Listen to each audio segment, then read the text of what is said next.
I'll leave this open a little bit for you. Thank you.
Okay, I'm leaving my cat in good health.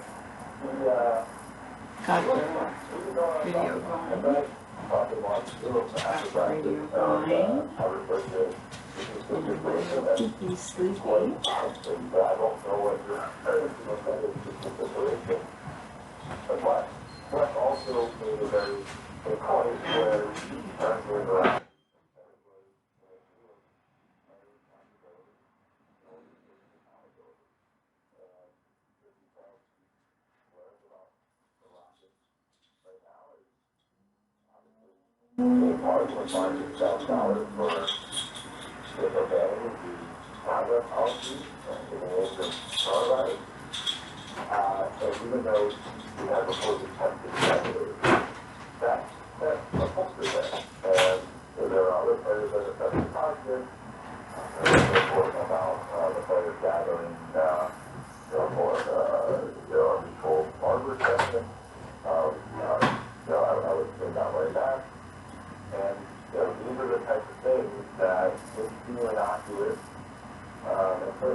thought they would be the ones getting championship rings.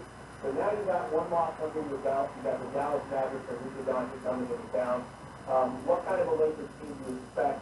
Lakers were down at one point, I think at the end of the first quarter, down 19 or 20 or something along those lines. What do we expect on Friday?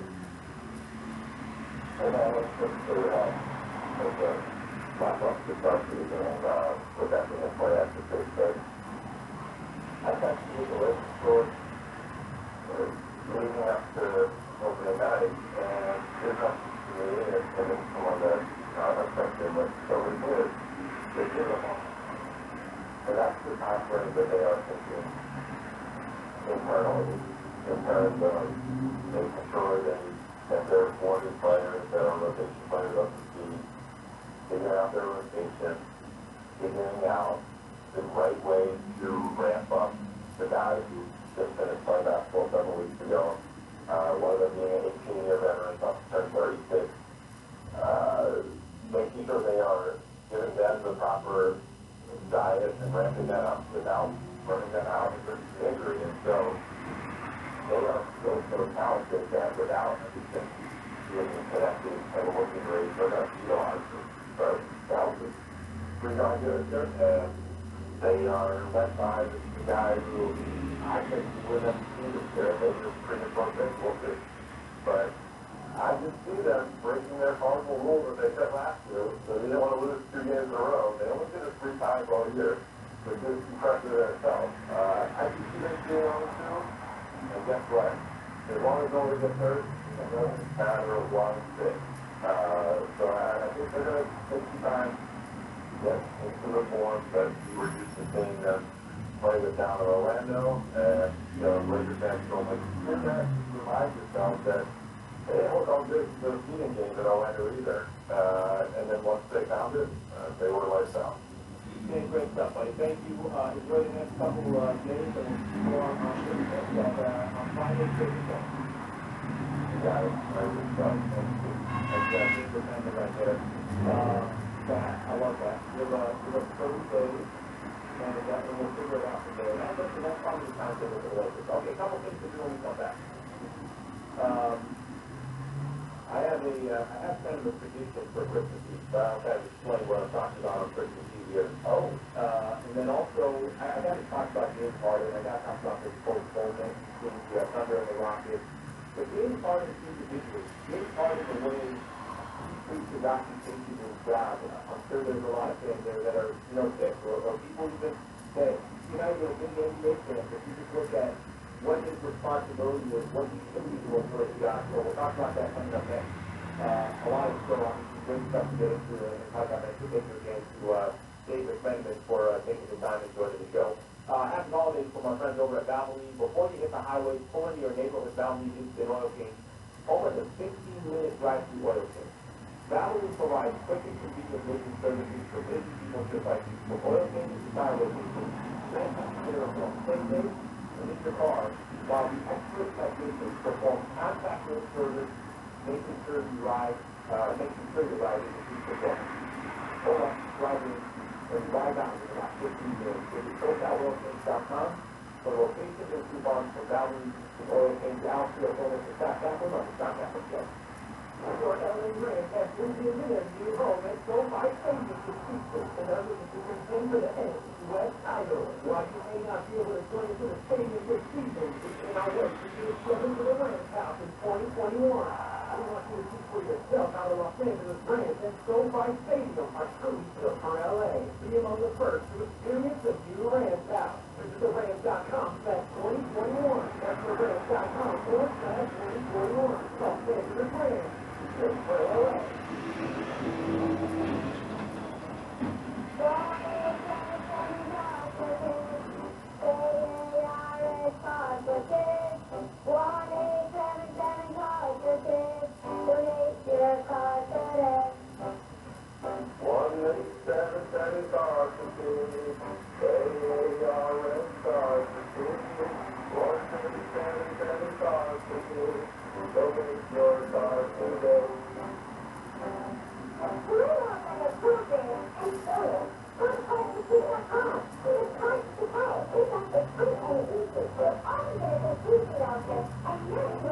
Motorcycles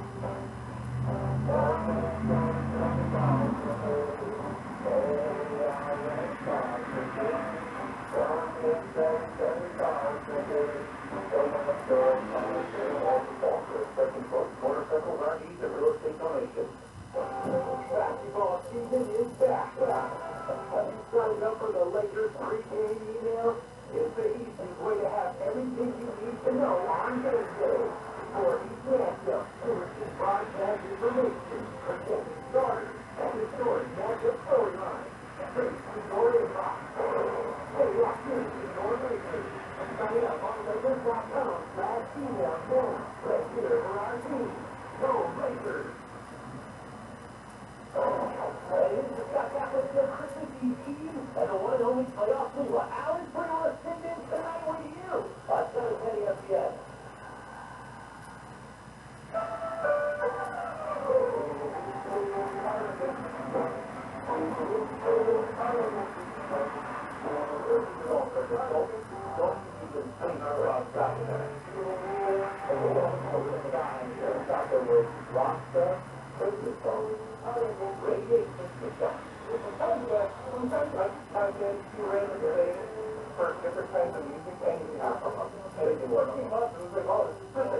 Not bad right there.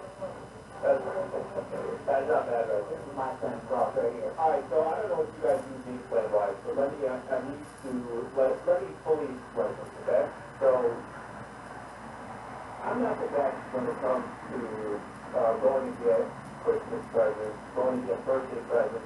I always deliver, but I wait. Like I delay. I delay to a point where it really doesn't make any sense. Let me tell you guys what I mean. So this past weekend on Saturday, I set out and decided, let's get started. This is on Saturday.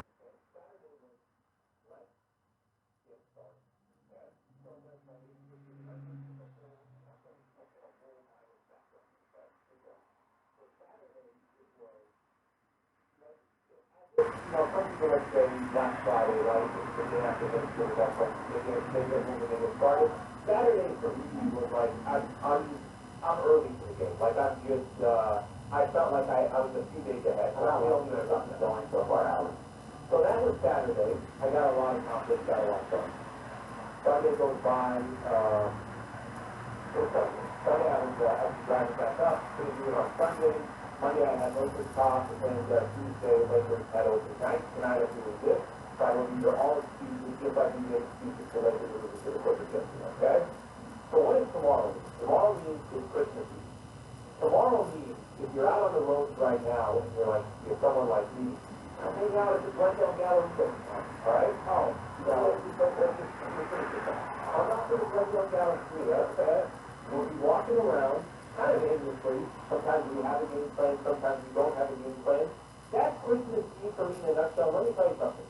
I've done this as a tradition year in and year out.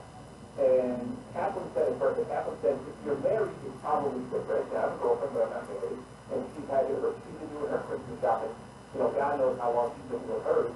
Now, with me tomorrow, I can bring up the alley. I'm finishing up all my Christmas shopping.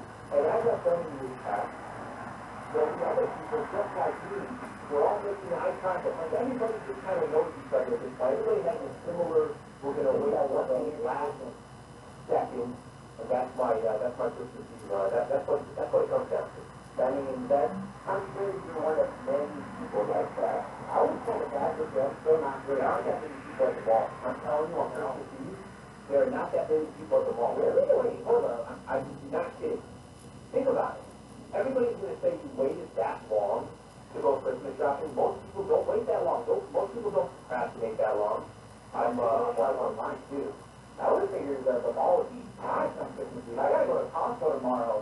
That'll be a different story. That's probably going to be packed. Oh, I know. I'm not looking. It's just, I went to Costco today to put gas, and then my girlfriend's like, hey, can you go to Costco tomorrow? We need stuff for Christmas. And I'm just like, why did I do it early? Why did you tell me earlier? Tomorrow night, you know, and I wanted to go. I couldn't go before I went to start my Christmas for Christmas. But, so yeah, my Christmas Eve is typically going to be at Christmas Hospital. So, I'm going to look for this. Some of them are going to hospital. Yeah, I'm making that. Then it's one of them tomorrow. And that's got, what's the first top two there? Yeah.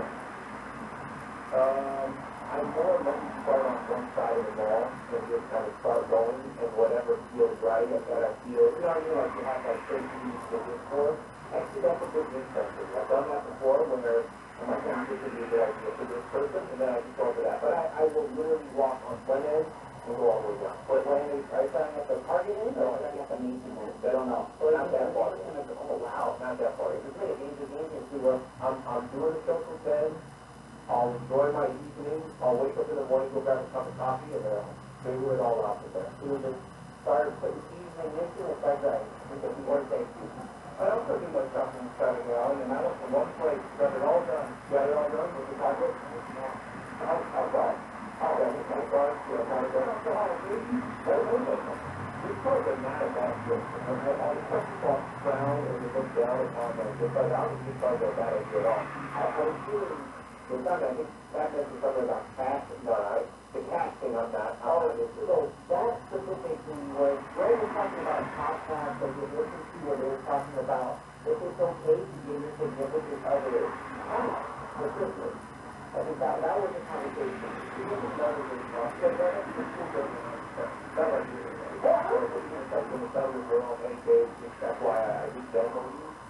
Well, see, look, I've done this before. Now, I don't think I've done it for Christmas, but I've given, my girlfriend cash for birthday or for anniversary. Specifically, I think it was like last year, even the year before. She wanted to get a hair dye, but she didn't have enough money, so she was like, I'm going to wait till next month. And I was like, well, just go get it now. I give that ticket. Here's the money to go get your hair dye. So that's okay. But if you do something like that, okay. But you just kind of like, okay, babe, use $100.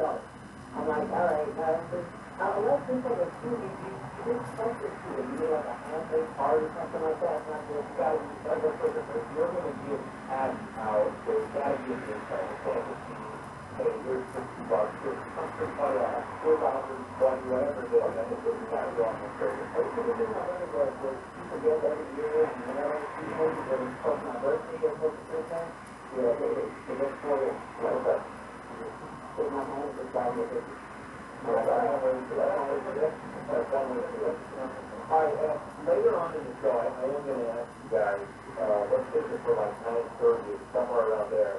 I want to ask what Christmas Eve is, what Christmas, you guys got to think the whole picture of what's going on tomorrow. So that, if I'm right, Christmas Eve is everything that we do. Right, you guys are on Christmas Eve. Oh, yeah. Okay, so later, you guys can educate me on that one.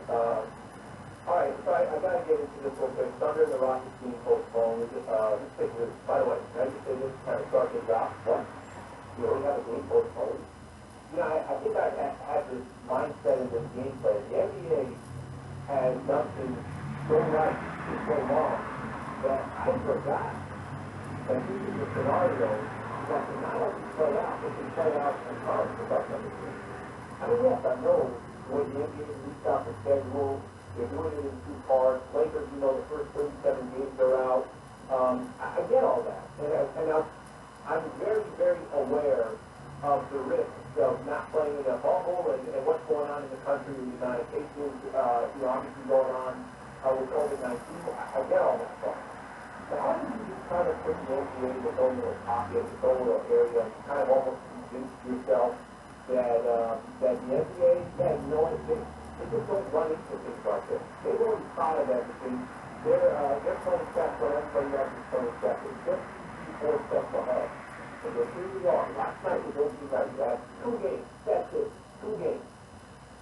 And on the second night, and this is really kind of the main night, because this is where heavy other people and all the teams play. And we're getting to, some of the over escalations taking on Dallas on Friday. Dallas playing right now. It's the only game Dallas to play up until, they take the Lakers do up on the Friday. But this is first real night of the NBA. And we only got a game postponed. Thunder and the Rockets. The Rockets don't have the least required 8 available players to use to play the game. 3 players have returned tests that were either positive or inconclusive. And then they base everything off the tracing, right? So if you were in contact with somebody who did get COVID-19, so then they got to wait for the test, and I'm sure there's obviously an incredible protocol that comes with the NBA, but this is the, on opening night from the Houston Rockets and the Oklahoma City Thunder, there is no game, and this is kind of the way the NBA started. So I think for me, it's a little bit of a wake-up call. It actually makes me think, you know, last time you saw that postponed, last time you saw that, makes you think back to the Oklahoma City Thunder when that came through. It was OKC, Utah Jazz, COVID-19, March 12th, maybe somewhere around that date. And Rudy Gobert tested positive for COVID-19 right at the beginning. And it makes you kind of think about it. I know this is not the same situation. Of course, the NBA just kind of stopped right there. All the other sports followed. The country just went into a complete flight for stopping international. There's a lot of people thinking, but at that time, it's different. They're a lot more educated on it. That's even at this time, it's obviously got 60, 90 days or whatever from what CDC said was going to be done. But for me, it's just kind of, just want to hit me across the head. It's like, wow, yeah, this can happen. This could happen with the Lakers too. You know, just outside of season. We could have games postponed, and the Rockets are the first one. When we come back, I want to talk about what the responsibility of this particular place. And there's one thing that comes up, that if we're not frustrated with some of these game party stories, I don't know, because I cannot tell you how much of an eyesore he's been this offseason. And it's one thing to, you know, request trades, this and that, but there's a lot more going on with James Harden. I want to spend some time talking about him when we come back. I think everybody's going to be a good idea to listen to the Scott Kaplan show. Alan Freeman filling in for Scott Kaplan on 710 ESPN. This Christmas, we're going to get the whole family G-Star. It's a G-Star dog. Over 20 favorite breeds. The G-Star dog. Someone gives an arrow to lots of jumping. I'll be selling a little bit more story. First thing in the morning, he is ready.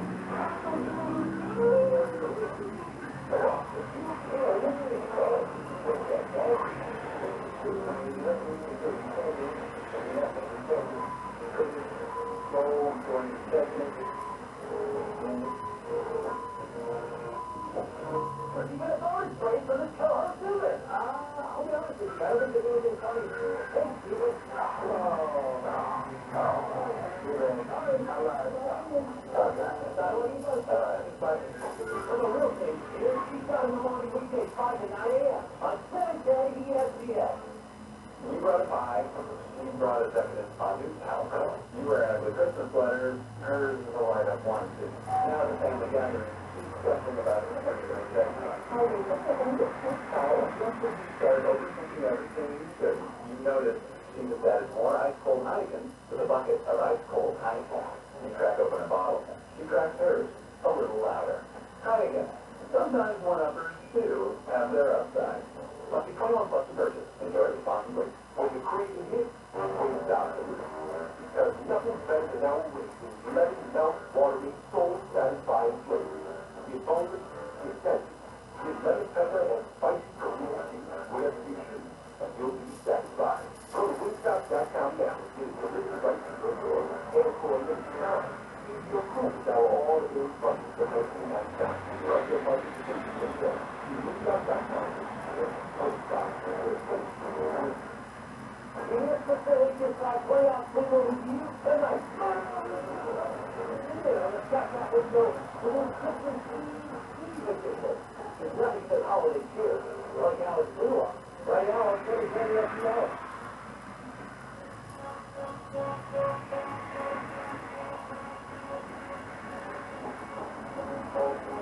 Okay, so pretty much Indians quarter. But it's pretty fluffy to play this as long as you'd like. NBA scoreboard right now. So many good games in the NBA. One that we're watching right now, and you're keeping an eye on if you're a Lakers fan. You're keeping an eye on the Dallas Mavericks and the Phoenix Suns. Why? Because the Lakers play the Dallas Mavericks coming up on Friday. Lakers 0-1.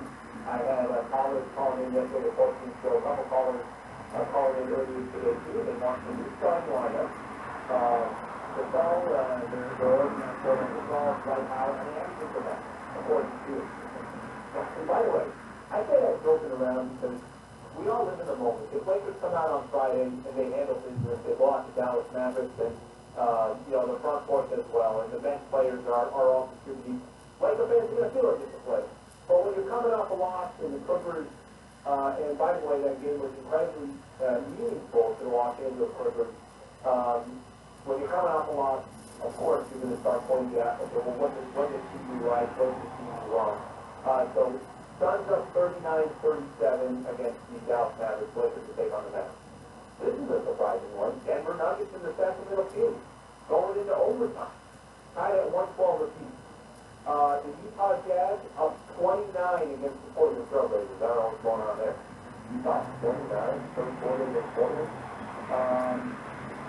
Why did that not take place because the Celtics, the Bucks, I don't know if you guys listened or saw that one. Now it's have a line. Not for the second class, not for the second overtime. The MVP, second free throw and the last that. Pelicans and Raptors, the Raptors are first. There's a lot of great news on that day. And then like I mentioned, the Thunder and the Rockets were both. Okay.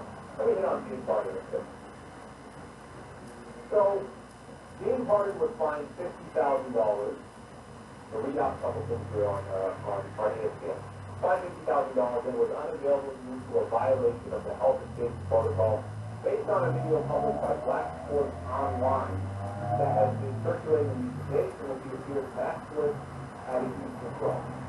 I'm going to give James Harden a little bit of benefit of the doubt here, and we got this video on Instagram. One thing after another, I went to show up to my homeowner event, my strip club, because he is the counter box to put your people in position of success, and now that's the problem. Every day is something different. No matter how many times people try to drag my name under, you can't. The real always ends up on top. All right, let me just say this. No one's coming after James Harden. There is no conspiracy for black children called. Let's expose James Harden. The option that James Harden is named to this time because James Harden wanted to get traded. He wanted to leave the Rockets, where he still has a 3-year deal with the team. So he's still under contract, but he wants to get traded. Listen, he's not going to be the first player that's under contract that wants to go and move on and go to a different team, but the reality is he is currently under a contract. So this offseason started with wanting to be traded from the Rockets. And for whatever reason, Morton's no longer there, Mike D'Antoni's no longer there, Russell Westbrook got traded, so there's a lot of things going on, Harden wants out. I get it, I understand. But really gets started, the James Harden didn't want to go for it. That's the problem. And I'm sure there are a lot of people who are thinking right now who would love nothing more than to have the opportunity to, maybe they lost their job over the last 3 times off. Maybe they don't have an occupation that they can go to on a night-in-night-out basis. You gotta respect your job. You gotta respect your occupation. And you certainly gotta respect it when you're making $41 million this year, $44 million next season. I think around 44, 45 the following year, which is a player option. James Harden is an unbelievable financial position. If you want out of your job, that's fine, that's okay. If you're under contract, at least show up to work until that team eventually trades. That's one thing. The second thing is, why did he get fined $50,000? Because these protocols, so his defendants can go to bars, non-different clubs, which is participating in social gatherings for more than 3 people. You can't be selfish today. First of all, you can't be selfish too, but you cannot be selfish for this COVID-19 position of that unfaithful. Your team is depending on you for following the protocol.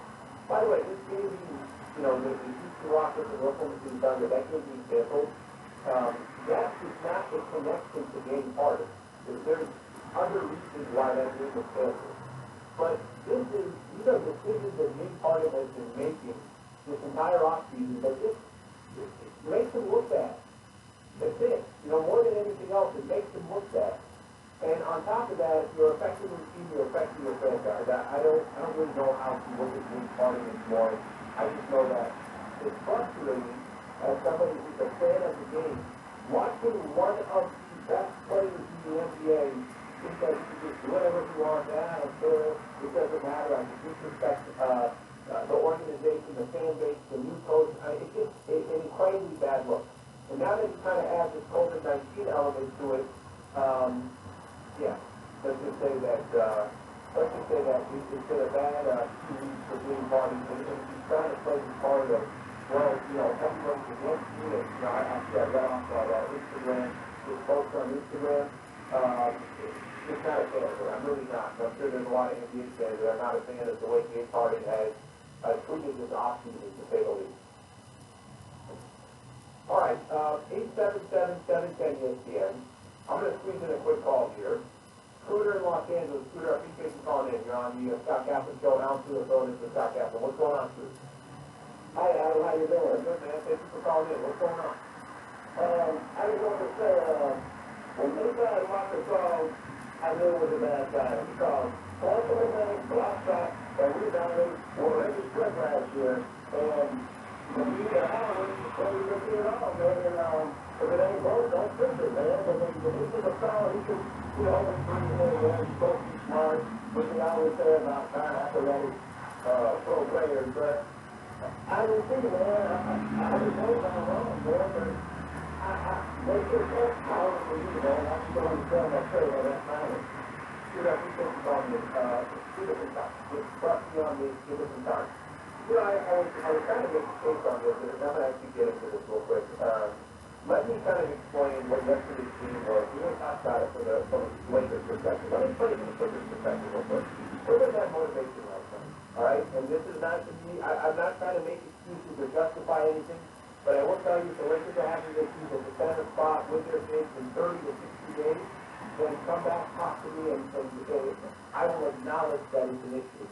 At this point, I think the Lakers are going to be just fine. I think they took it now. I think they'll come back on Friday ready to go and get a completely different view. Clippers perspective yesterday. Clippers have more than 2.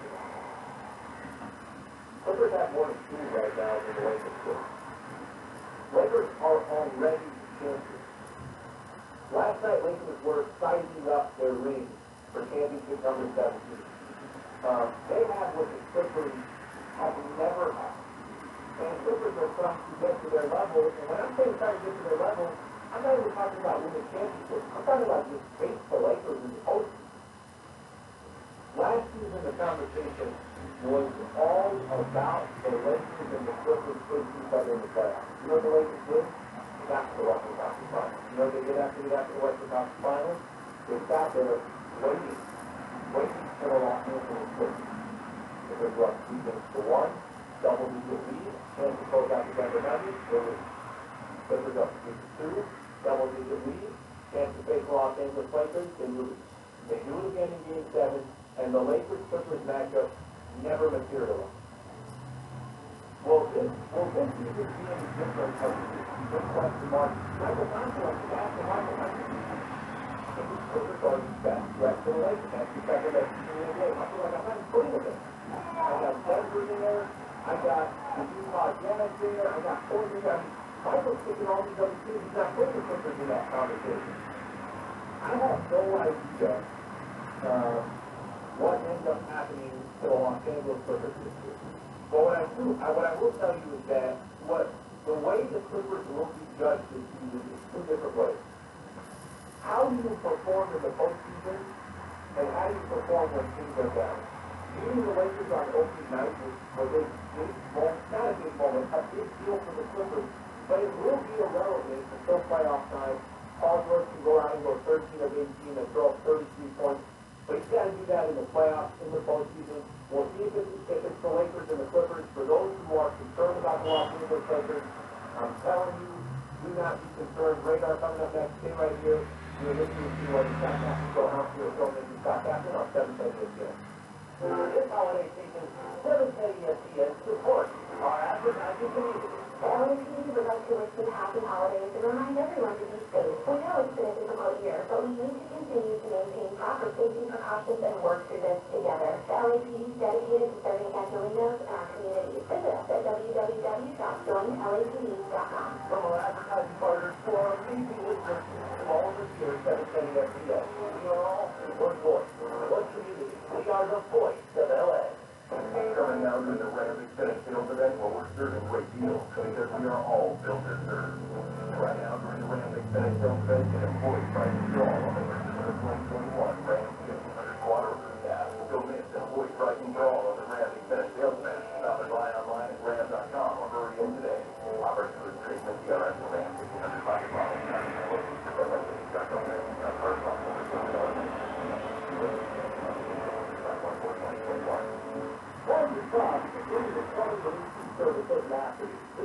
Ireland, and my friends at Powerful Plumbing, Heating, and Air have seen home services convenient, affordable, and safe. For a limited time, Powerful is having a service blowout for only $59. Whether it's an ACCS, a drain fee, or a water heater pump, it's only $59. All it's good to go today. Powerful is my plumber, and he wants yours too. Call 1-800-584-4106 or visit PowerProPlumbing.com. This is Eric. This is LA's official Rams ambassador. You're going to be watching Rams football this weekend. Don't forget to grab some Corona Extra with the line. And live La Vida Machina. Corona Extra at a official celebration of the Los Angeles Rams.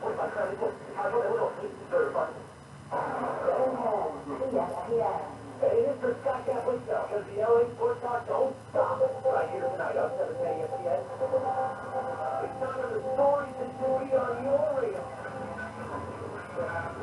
Going on with Captain the crew right now. What do you got? What do you got? We finished the story that I haven't mentioned that we should talk about. All right, I got a good one for you. That's the other way. It's NFC and West. So, the 49ers have had a lot of quarterbacks. So, a lot of quarterback injuries. Frank, quarterback injury has been out for most of the season. And Nick Mullins actually suffered an injury just last Sunday. The team only has one active quarterback. And we went out and put one of the practice squad quarterbacks out of Tampa Bay Buccaneers. And it's a name that we all are going to recognize in LA. Josh Rosen. The former UCLA standout quarterback and on Tampa Bay's practice squad roster. He finally accepted an offer for the 49ers. According to a source, Rosen has signed multiple other offers to leave Tampa Bay's practice squad in order for the right opportunity to came up. And earlier today, when the 49ers called,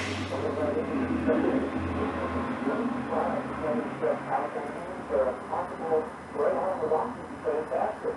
Yeah, the two backups are out for the 49ers on the 8th of March, and there's a lot of rumors, there's a lot of talk about him possibly not coming back.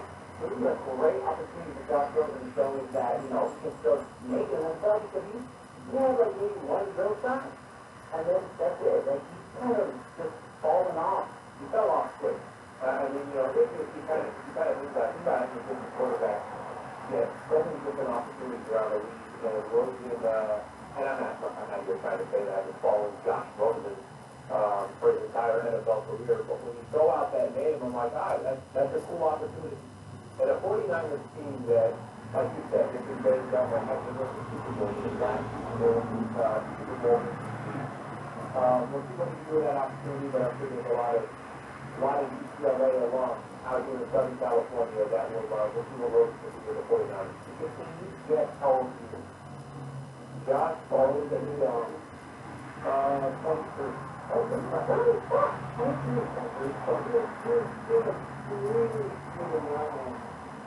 think a lot of people when I was 23. Yeah, When you're on just fighting on a bunch of NFL practice squads, you make it, it's still good. The potential. The youth were better, and they were very good. Around that time? Around that time.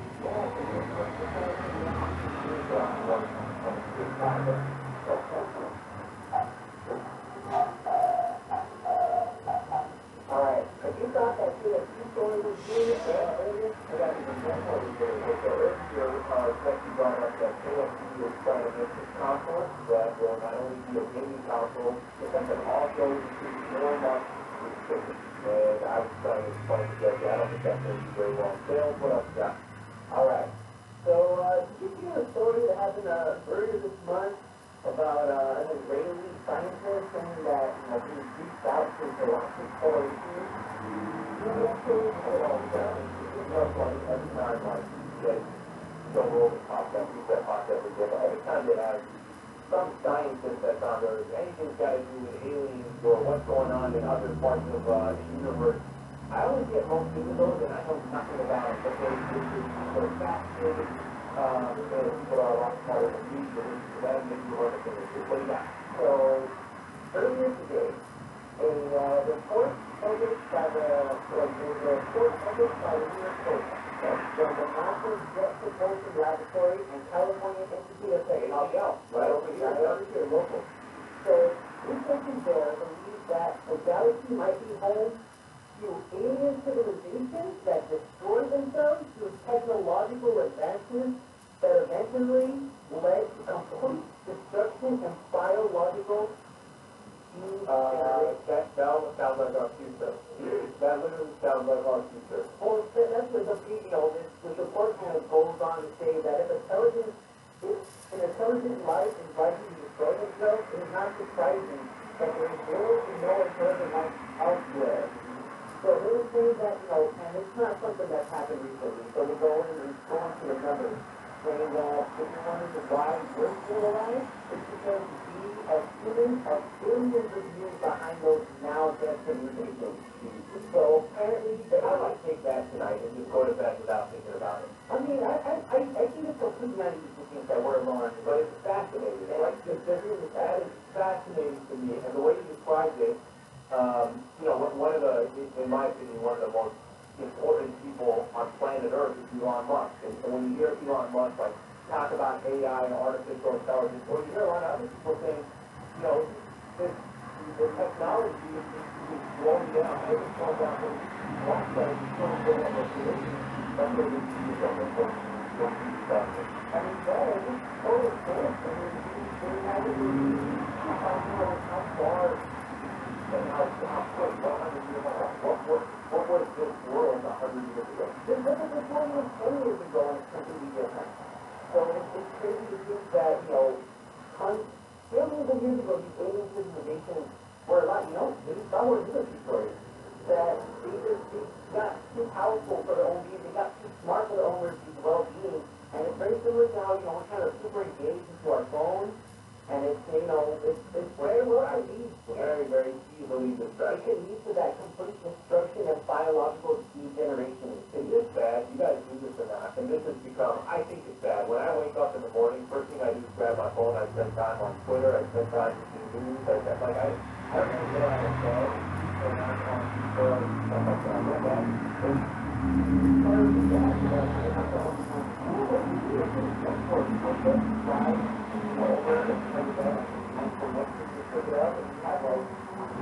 Hundreds of notifications. But because, it's been a lot going on here. What's Disney Network say? What's going on with ESPN? How about Twitter? Go down YouTube. God knows what kind of videos you're watching. I mean, yeah, I don't think that's good. That's when I drop my phone on my face in the morning when I take my phone. That's when you really wake up and you're like, I'm ready to go. What do we got coming up right now?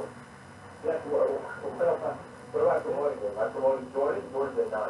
we got Jordan at 9, but we got we'll break here. We'll have some Sonic Day clips. Okay.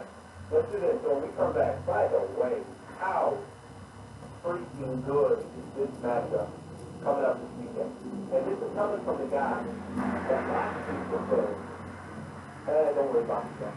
Kurt Morton did one last week. So I'm talking to Kurt, and I'm like, Kurt, I know this is good. You don't look at that. You don't look forward.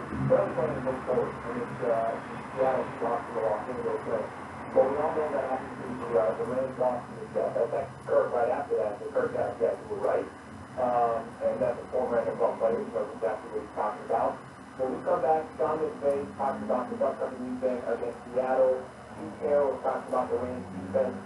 What a showdown coming up in the NFL. The Los Angeles Rams, the Seattle Seahawks will spend some time. And then Jordan Rodriguez on covers the Rams for the Athletics. Top of the hour, so be here. Thank you for tuning in. Stay right here. I'm Alan Cleveland. This is the Scott Kaplan Show on 770 again.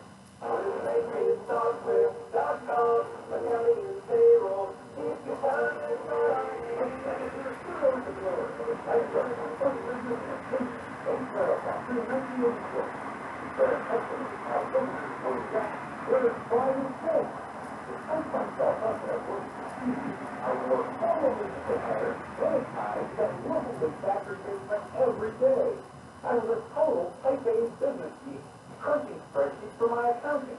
Today, my successful business, Matrix Software, makes accounting simple for accountants and non-accountants alike, eliminating the need for many of us business geeks to crunch spreadsheets or wear formal business attire ever again. Go to PatriotSoftware.com. Use promo code RADIO and get 2 months of accounting software free. That's PatriotSoftware.com. Accounting and payroll. This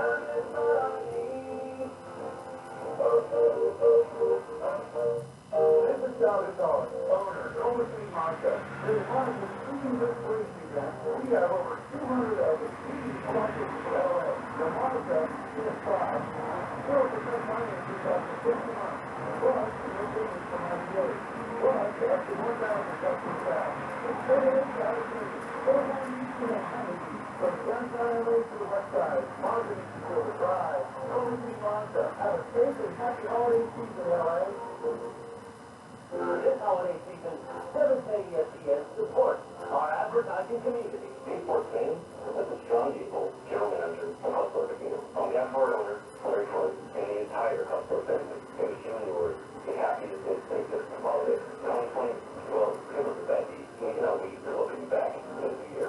Cheers to a prosperous 2021. From our advertising partners to our amazing listeners, from all of us here at 7th ESPN, we are all one voice. One community. We are the voice of LA. The time-honored tradition of holiday shopping. It may be different this year, but we argue it's all still better. So when you're online, trying to study after study for the perfect gift, you can start to get the Heineken. Because if you can go hunting for treasures this year together, you can also do it with a festive bottle of Heineken in hand. Visit your local retailer and pick up your favorite pack of Heineken today to experience your own personal festive celebration. And while you're at it, get that special someone on your nice plate, Heineken as well. Must be 21 plus to purchase. Enjoy responsibly. Whether it's game day or you're waiting for game day, it's the Lakers Pack powered by Big Coffee. It's your spot for all things Lakers. Read in-depth team articles and player analysis. And watch exciting highlight reels straight from the court. Follow every game on your phone with an interactive box score. Play-by-play and track tracking. So it's a dribble. Download the app in the Apple App Store or Google Play Store today. You got the morning of 710 ESPN, ASPN Los Angeles. All new 710. LA, you make a sports station. Hey, it's the back out of the Christmas Eve. And the one only playoff two. Alex Pringle attendance and not only you. That's 710 ESPN.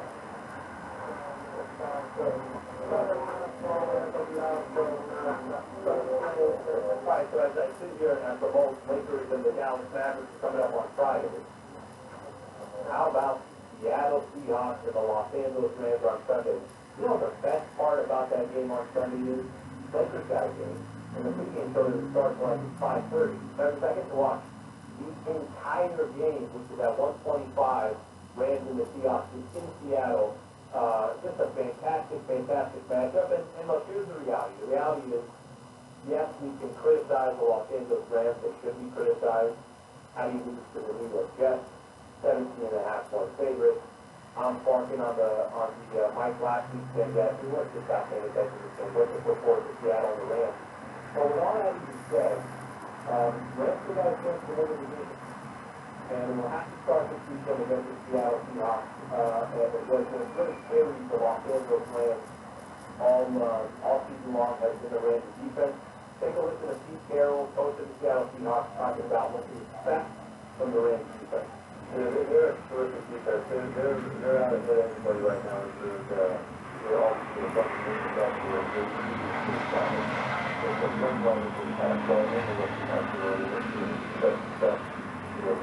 from the ground. We're going to have to be able to be very flexible with those. We're going to need to run into we're going to need to be able to back go. And we're going to need to find some space to get the ball in. We're going to take everything. And this is the best defense that we feel like. So great talent for us. You know, when I say that this is all it's still all the Rams fans, this is what I'm referring to. You got 2 games left. You're at Seattle, and then you're home against the Arizona Cardinals. You know what's always interesting about this Rams team?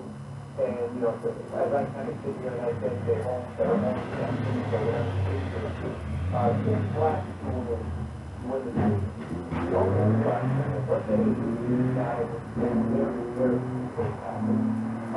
Let's say Seattle, because of Arizona, you're in the post. You don't have a home game that's so wide open to go on those lines. That's what you do different. So going to the Super Bowl now. So, some of these things do matter. Rams have incredibly impressive wins, but they also have bad blocks into the Niners. obviously the loss to the New York Jets. Sean McVay talked about he had redemption with his own man. You know, as players, I really disappointed there yesterday. The reality is this, you know, we do control our situation with regards to the division, and all that we can do is give ourselves a chance to get our 10th win, which means that we ensure ourselves a playoff spot, and then the following week, if we take care of business, you know, against a really, really difficult and great football team in the Seahawks, then you get a chance to play at home against Arizona for the division. All right, so I can keep yapping about this, but let me bring the professionals, the experts. Jordan Rodri covers the Rams for the Athletic. Take this time. He's joining the Scott Kaplan show. Jordan, what's going on? How are you doing? Well, I'm trying to figure out if this entire league is real life or not, after what we saw on Sunday. Other than that, I'm great. How are you? I'm doing good. All right, so help me out. You're the rookie. I spent a couple of seconds trying to make it sound like I know what I'm talking about. What happened on Sunday? I mean, before we get to this great matchup that we got coming up between the Seahawks and the Los Angeles Rams, how would you describe a team that hadn't won a game all season, another squad that, you know, maybe can make a run at a Super Bowl, at least get to the Super Bowl? How would you kind of, I guess, just recap what happened on Sunday against the Jets? Yeah, I mean, other than the word disaster, I think that it's one of those things where you have sort of a perfect storm situation where you have to get to, listen, players and coaches and, you know, some coaches aside, I think we all know who in that organization, but players don't change, right? So these players are pissed off, they're getting made fun of every week, young and talented. Sam Darnold has like the best game he's probably played in his career, in his NFL career at that point. And they're basically against the wall trying to punch themselves out. While on the other side, the Rams don't look away to start off the game. They shoot themselves in the foot early in terms of the turnovers, which has been the main issue they've had all season with those turnovers. And then it's like they're reeling at that point, right? They're taking a tough one to the chin in the first half, and they're sort of staggering around. Can't find their footing until much, much later. A couple questionable calls there then late in the game. A couple of penalties that took away what was the game-changing run from Cam Akers at that point. So you sort of have the perfect storm of this disaster after disaster, and a lot of it, I think, the frustrating thing for Rams fans and for the team itself is they were self-imposed. So all these mistakes, the penalties, you know, you could argue some of the calls, the penalties are self-imposed, the turnovers are self-imposed. And then also, you know, it's like you almost can't find your footing because you're like, holy crap, is this actually happening to me right now? So that's I think what the most disappointing thing is, and I said this in my column at theathletic.com. The only thing that's stopping the Rams from getting to the Super Bowl is the Rams. Well, I will tell you, that's a great way to describe it. It also felt like, just as the game progressed, it didn't take very long. Obviously, Jeff was capitalizing off the Rams early on, but start gaining some confidence, right? Now all of a sudden, there has not been much faith in the eyes of some of these Jets players going into the half. They're like, hey, wait a minute here, we might have a shot here. And then as the game just progresses, obviously, Jets were continuing to build confidence throughout the game. How big is the Cam Akers loss? And I don't know, how long he's going to be out for, but how big is it just to have him out this upcoming weekend? Yeah, I mean, it's huge because he has things that have hands. He's really found his stride, and it was really unfortunate, really tough, especially with his injury being a high ankle sprain. I mean, you guys know just how gnarly it is to be. And so, I'd be surprised if he found back by the rest of the regular season. The Rams are lucky in their regard that they have a couple of really reliable and solid backs, but as you saw with Sam exited the game and then they put Darrell Henderson in, Darrell Henderson's coming in basically cold, right? So it's a little bit tough to get him into a rhythm, and now your depth is a little bit thinner. And the Seahawks have seen Darrell Henderson before. Cam Akers at some point in the season, being a rookie, being so talented, being injured even for years and really just runs a little bit differently, and you're just not used to it. You can't really feel out to the defense. And so I think that's an interesting factor, and it's got to be a big lead for the offense. And maybe more importantly, getting into a rhythm early, right out of the gate. Jordan Rodriguez, who covers the Rams for the Athletic, taking the time in with Scott Kaplan. So Alan Sluga filling in for Scott Kaplan. Jordan, what does this weekend's game tell you about the Rams? Does this game kind of sting it all, or do you think no matter what, if the Rams win or they lose, obviously they still make the postseason? If they end up winning, what does it say? If they end up losing this game, how much do you think can be determined from one game, even though it is week 16? Yeah, this upcoming game against Seattle, I think it will say everything about the mental fortitude of this group. And you have to obviously have that during the postseason, you have the postseason. So not just that, it's that with making it just run. Putting together 3 wins in a row for the first time all season that they have failed to do. But compared to football, which they have failed to do, just things that they have put themselves in their own way. Winning out, especially with starting this weekend, which is really much tougher Seattle team this time around than the one that they faced earlier in the season. You know, it's going to show how much mental fortitude they really have, how clean of a game that they can play, how efficient they can be, how good decisions that they can make when they're presented with the opportunities to do so.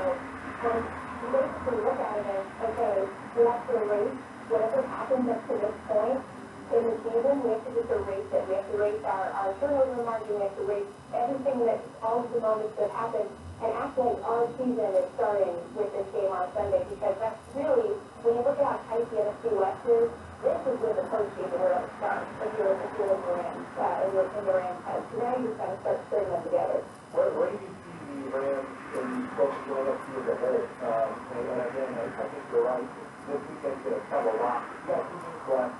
Seattle, Arizona, but just looking at the NFC, looking at the Green Bay Packers, and looking at the Tampa Bay Buccaneers, the Saints, where do the Rams kind of fit into this mix of the NFC? Do you think it's wide open, or do you feel like, no, there's definitely a couple favorites in there?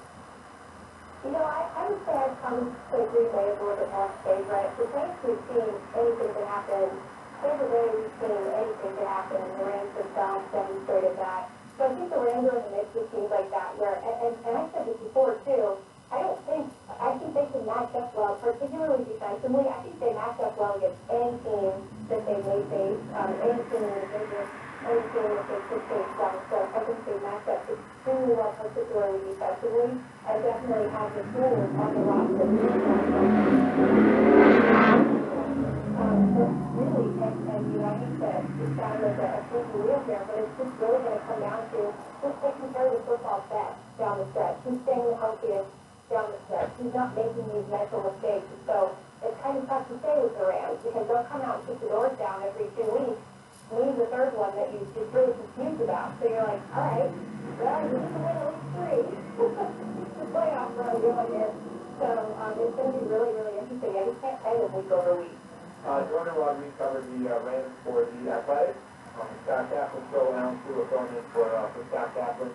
How big of a game is this for Jared Goff? I feel like anything that you guys the season play, when they go, oh my God, it's going to be good.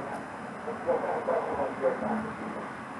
Yeah, you know, it feels like every third game, right? What his count has been so far, I think, this season. But, you know, it's the same pressure, and that's honestly how I think we're looking at it. It's not like, oh, it's coming off of his luck. He didn't lose that game. He wasn't great in last week's game against the Jets, but he didn't lose in that game. They all lost that game collectively. You know, other than the most of the fans, the defense played for a couple long drives, that was a problem. But this is one where it's the same pressure. It's, can Jared Goff finish games? Can he operate under, you know, Seattle's going to blitz him.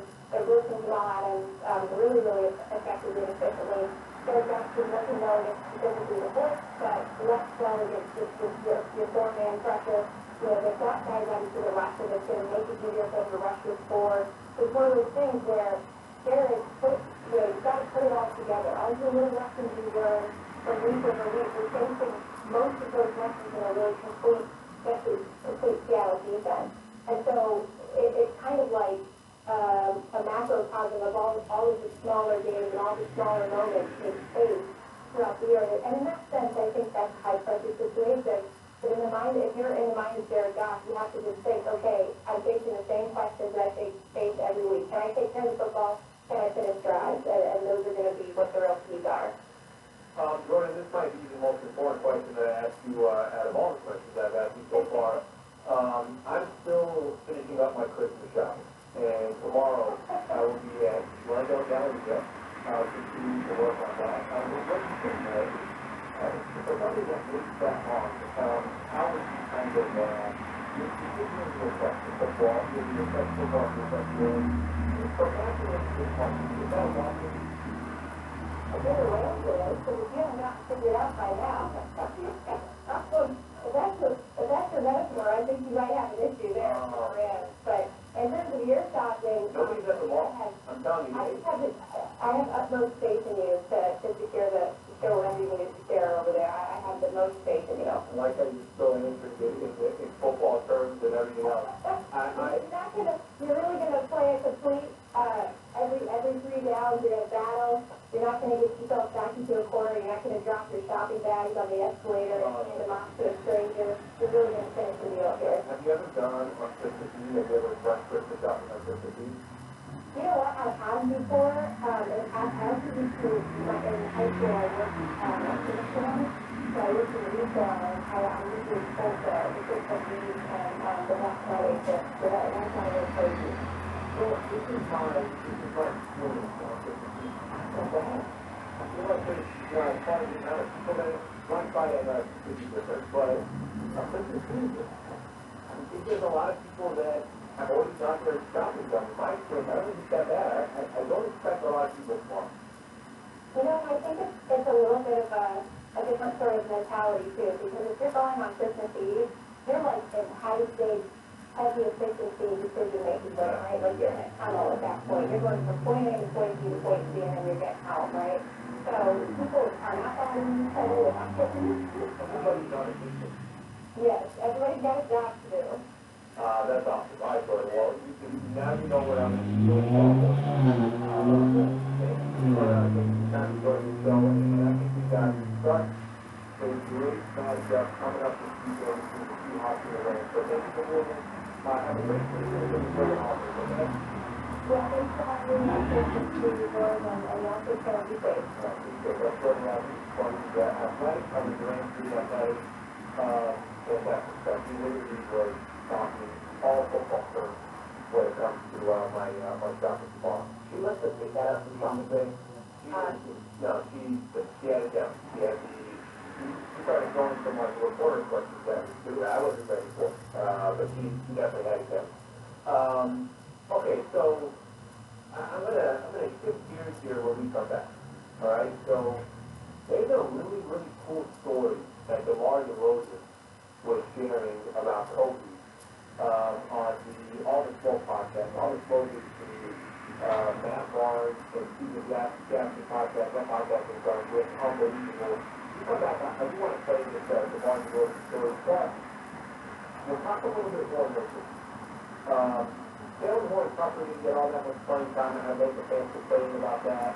Some of these role players feel like they're really perform, and I think there's going to be some curiosity, some questions about if Coach makes any changes to the lineup when we get there on Friday. Dennis Schroeder got the start, so all that coming up next.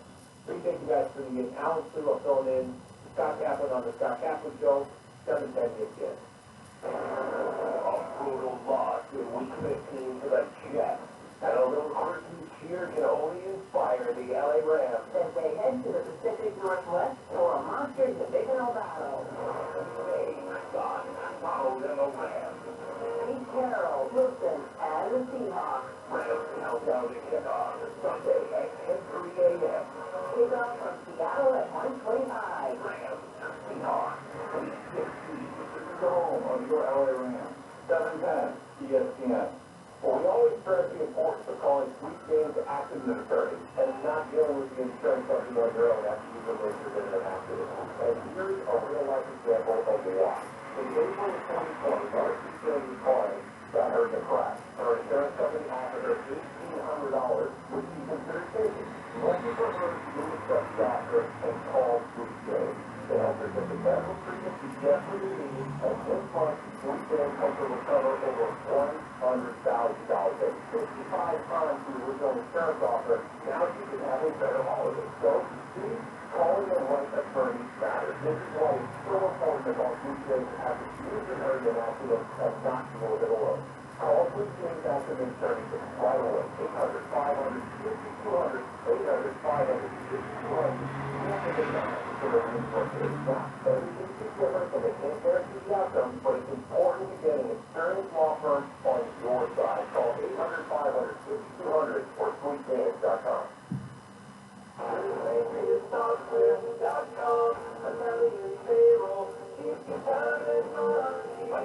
You're a serial entrepreneur. Here's what our payroll customer Laura thinks about us. Patriot Software and their amazing team are a crucial part of our business. They handle the details of payroll and tax payments, so we can focus on delivering exceptional customer service to our own clients. Patriot's payroll is affordable, easy to use, and it keeps us organized. They're receptive to their customers and strive to demonstrate that each day. Without a doubt, we will be using their payroll services for many years to come. Thank you, Patriot Software. 5 stars. Go to PatriotSoftware.com to get your payroll pricing for up to $140.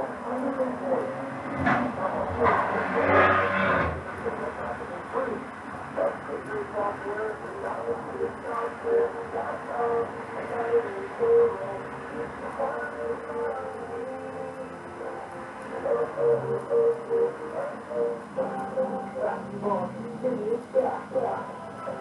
Signed up for the Lakers pre-game email? It's the easiest way to have everything you need to know on game day. Before each matchup, you'll receive broadcast information, projected starters, and historic matchup storylines. Straight to your inbox. Stay locked in to your Lakers. Sign up on Lakers.com/email now. Let's cheer for our team. Go Lakers! And it's the Lakers playoff football review tonight. The fact that was so Christmas Eve.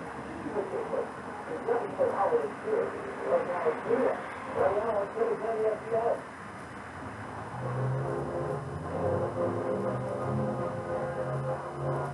All right, Lakers got another game coming up on Friday. By the way, we're keeping a close eye here. 67-64. Phoenix is Dallas. Lakers take down the Mavericks on Friday. Why am I already scoreboard watching and looking at the standings in the NBA? Because I guess that's what you do when you're a Lakers fan. Lakers yesterday, looking at some of the lines for the newest Lakers, Marc Gasol, 12 minutes, did not score a bucket and had 5 fouls, so he struggled. Dennis Schroeder, 28 minutes, 14 points. Also ended up with 12 rebounds, and he was just got the starting spot for the Lakers. I don't see them losing that starting spot, to be honest, real with guys. I think we're going to see Dennis Schroeder there. And he did struggle from the field 5 of 15 shooters. And then Montrezl Harrell will be walking double-double.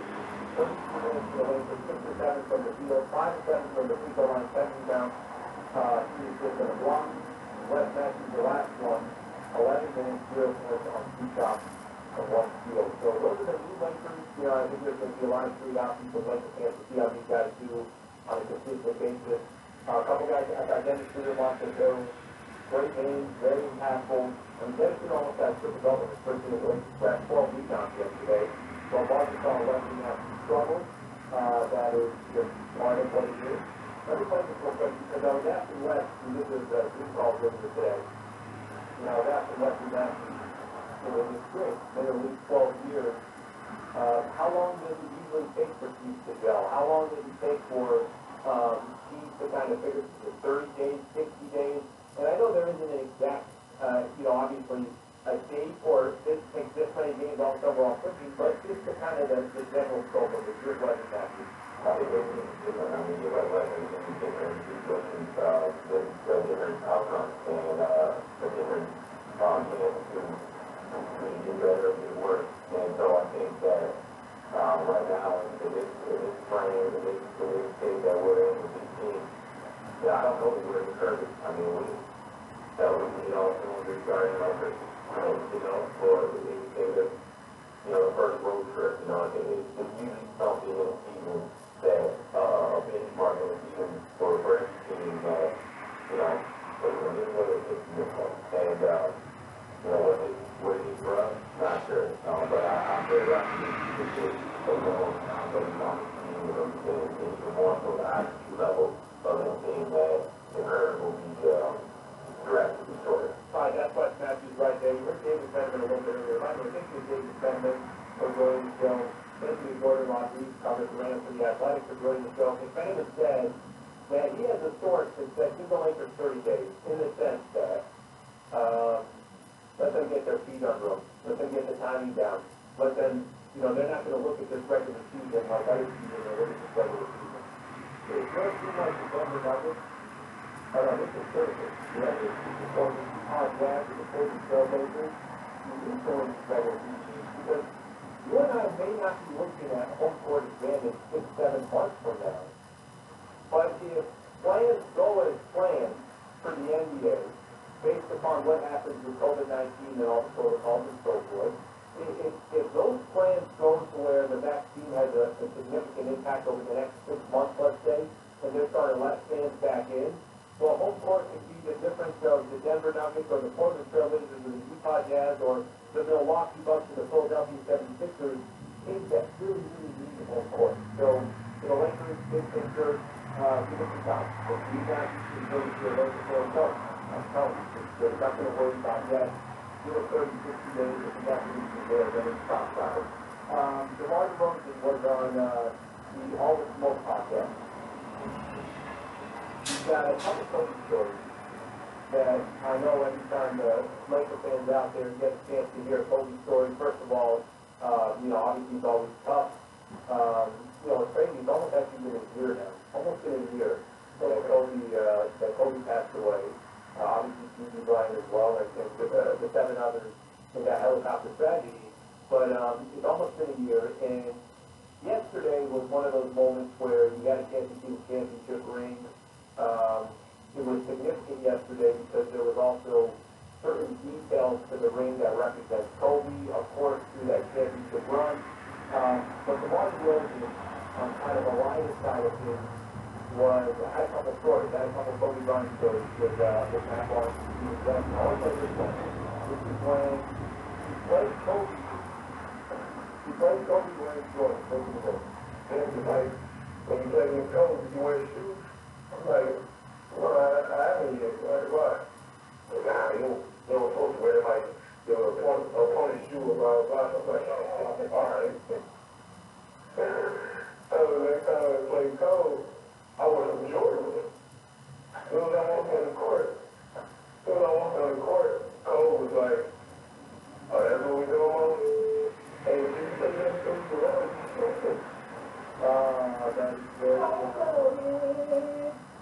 That is very Kobe-esque. Very Kobe-esque. When you're looking at the DeMar DeRozan, when you just go through a small detail, here's another story coming from DeMar DeRozan.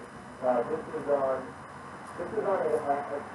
a game where he was on the Toronto Raptors. Kobe calling game. Just stay listening. I swear to God, you can find the game too, bro. I remember when he hit the game-winning shot in Toronto, bro. I remember somebody hit a shot with us like one. They called it timeout in front of our bench. Well, walk past our bench, folks. And honestly, you got to be too much time. Came out and game-winning. I do remember, by the way, that was, Kobe had, there were some games where Kobe, I want to say, I can't think of the year it was, but he went to a stretch where he was just, I mean, literally every game was close. The Kobe was just in the game where it was night in, night out. So this is the story. One of the things I love most when players tell stories about other opponents or these, just kind of these details that we don't get a chance to know these stories. And DeMar DeRozan can say it from a player's perspective. He's going through these moments with Kobe. But it's actually Kobe's stories in great because a lot of these guys that are in the league right now, they're Michael Jordan Kobe. You know what I mean? Like, if you really just think about it, what Michael Jordan was to Kobe Bryant was to a lot of these other players that are in the league right now. And it makes it definitely makes these types of stories, I don't want to get the talk about everything else, but, nothing better than this Tony Barr story. I got another one I love, but, this is bullshit. When we get, South Boston, okay. So, I mean, you guys are gonna play it okay, right? Yeah. Okay, so just let me set this up. One of, it's one of the best shows on TV, period. And that's TNT with Kenny Smith, with Paul Walker, with George Hill, and Ernie Shah. It's one of the best shows on TV, period. So, NBA starts back up yesterday. First game is the Brooklyn Nets. The Golden Warriors. I saw Michael the pregame show. We were kind of, taking a look at what the scores were, and Brooklyn was just dominating. And if there's one thing that TNT does with that crew inside the NBA, you guys make fun of each other like crazy. Take a look at the different story. And it's actually Jack just know that at 18 on.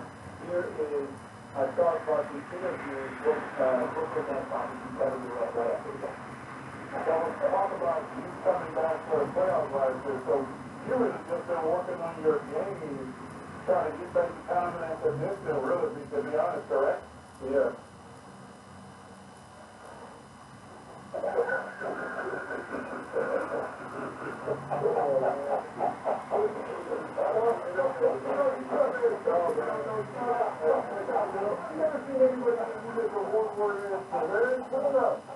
Hey man, I don't care. Y'all know we're pictures on Facebook. I don't get sensitive about these guys. Y'all know I'm saying.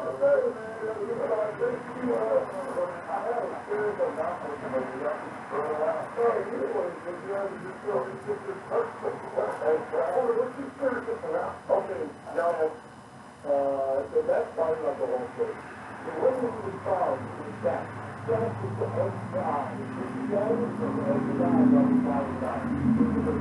Oh man, that does it for me. I don't know why that one does it for me, but I probably listened to that for 5 different times. And I love how Chuck is just like, I'm very, so one guy's the one person answering the name. So how does it feel? Charles even understand, Charles wasn't looking at facial expression, the facial expression that Charles had. Charles didn't follow up with what it's just, okay, this is, the more this one is, we have a tendency to talk about food on this show. At some point, there's always going to be food competition. So you better not be bringing up food and not have any food to share. I have no food to share at all. But what I want you guys to take a picture for tomorrow. Tomorrow's a big day. You guys can explain, but Christmas Eve is like your Christmas. That's what Christmas is from you. Very true for Latinos and Latinas and Latinxes and everything. Christmas Eve is the actual Christmas. I was very surprised when I was, when I grew up and I found out that Christmas Eve wasn't an actual holiday. It was just like Christmas Eve. Although we're talking about Christmas Day, they were like nothing. This is what I want to know. This is what I want to know when we come back. What's on that dinner plate? I mean, that's what I want you guys to break down. I mean, that's all that matters. I want to know what you guys need to do tomorrow. And Christmas Eve, actually, that's how we do it as well. But we're going to have a lot of deals. But I have a very large curiosity what that all entails tomorrow. So you guys can break it down. Stay right here. Appreciate you guys tuning in. Alan Steele filling in for Scott Kaplan on the Scott Kaplan Show, 7:10 again. This Christmas, bring home a gift the whole family can enjoy. Pizza or dog.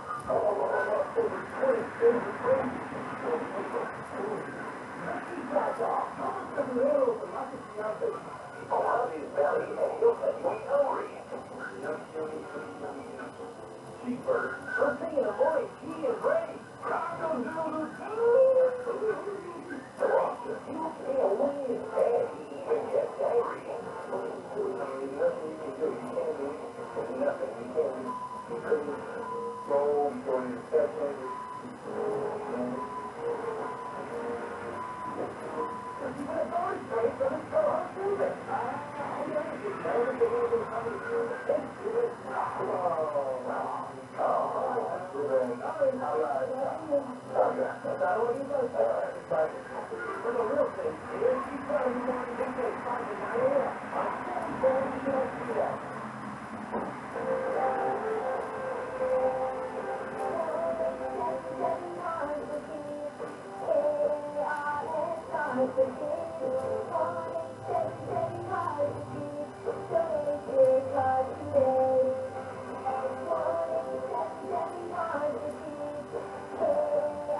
Motorcycles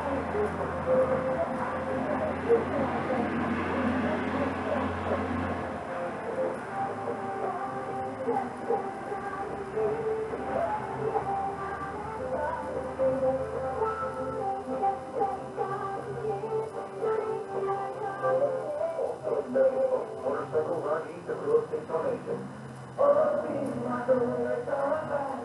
I'm John Patterson, Dustin Martin, and I'm in the Beach Project. Please join our team and the AM 710 ESPN radio family in supporting the Orange County Rescue Mission all the month of December. With every donation for changing lives, and everyone that participates will be entered into a drawing to win $1,000 the first week in January. It's a great way to ring in the new year by taking care of someone in need. Visit OCMonza.com for sale.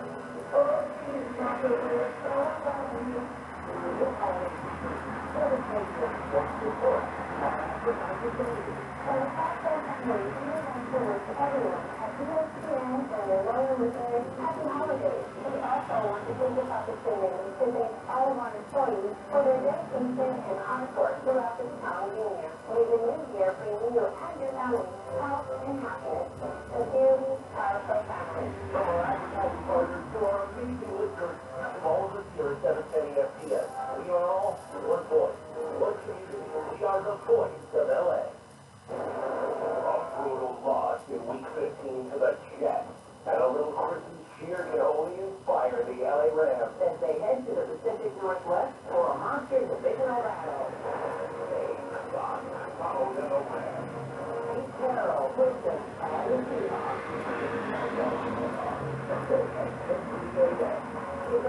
Battle at 125. Go home for LA Rams. 7 times to get the Everyone only playoff to Alex Bernard Simmons tonight with you. That's going to say FPS.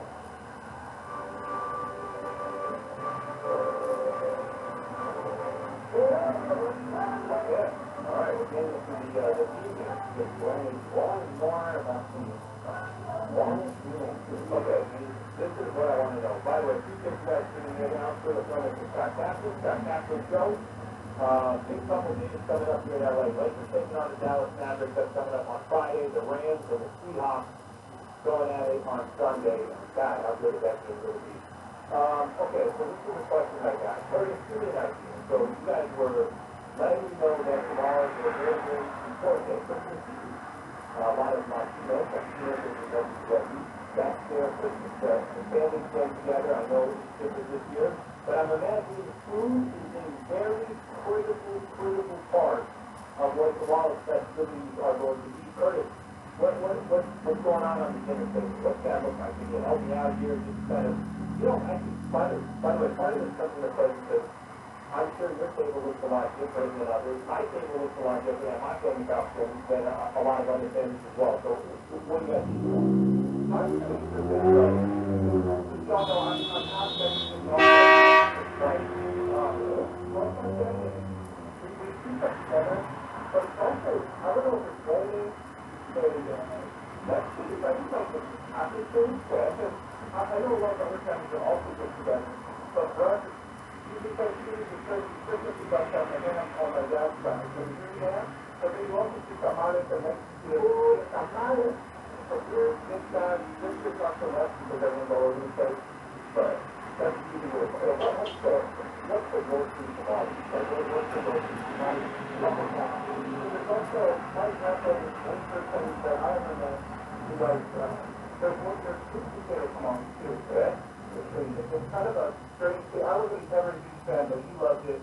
But I mean, really, it's more, you can put energy into it, honestly. But for me, it's always been, I wanted to take this and go, okay, so for Thanksgiving, if your Thanksgiving is nothing like, I don't know.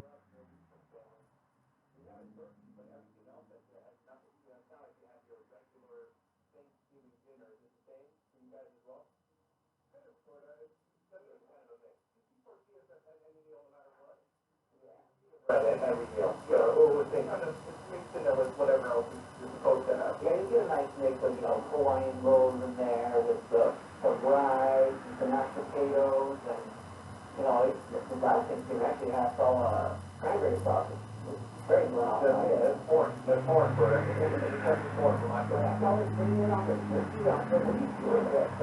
And by the way, the idea is good. You just never need to make it for any percentage. Okay.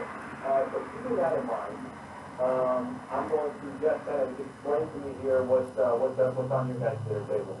So I am going to Starving right now, starving. helping my Business grocery store, okay? Perfect. I'm going to talk about. Okay. So for me, it's kind of a thing, you know, I talked to my mom this year. She said she's gonna make some pork, some like breaded pork with salad and mashed potato. My mom doesn't really go too far out. She just kind of keeps it simple. And then with my girlfriend's family, that's always But Christmas Eve is the big meal. oh yeah, without a doubt. You're eating the leftover on Christmas Day.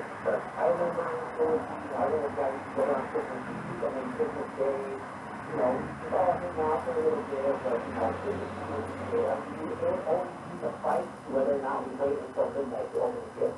Like, I never woke up on Christmas Day and ran to the tree. It was always Christmas Eve night.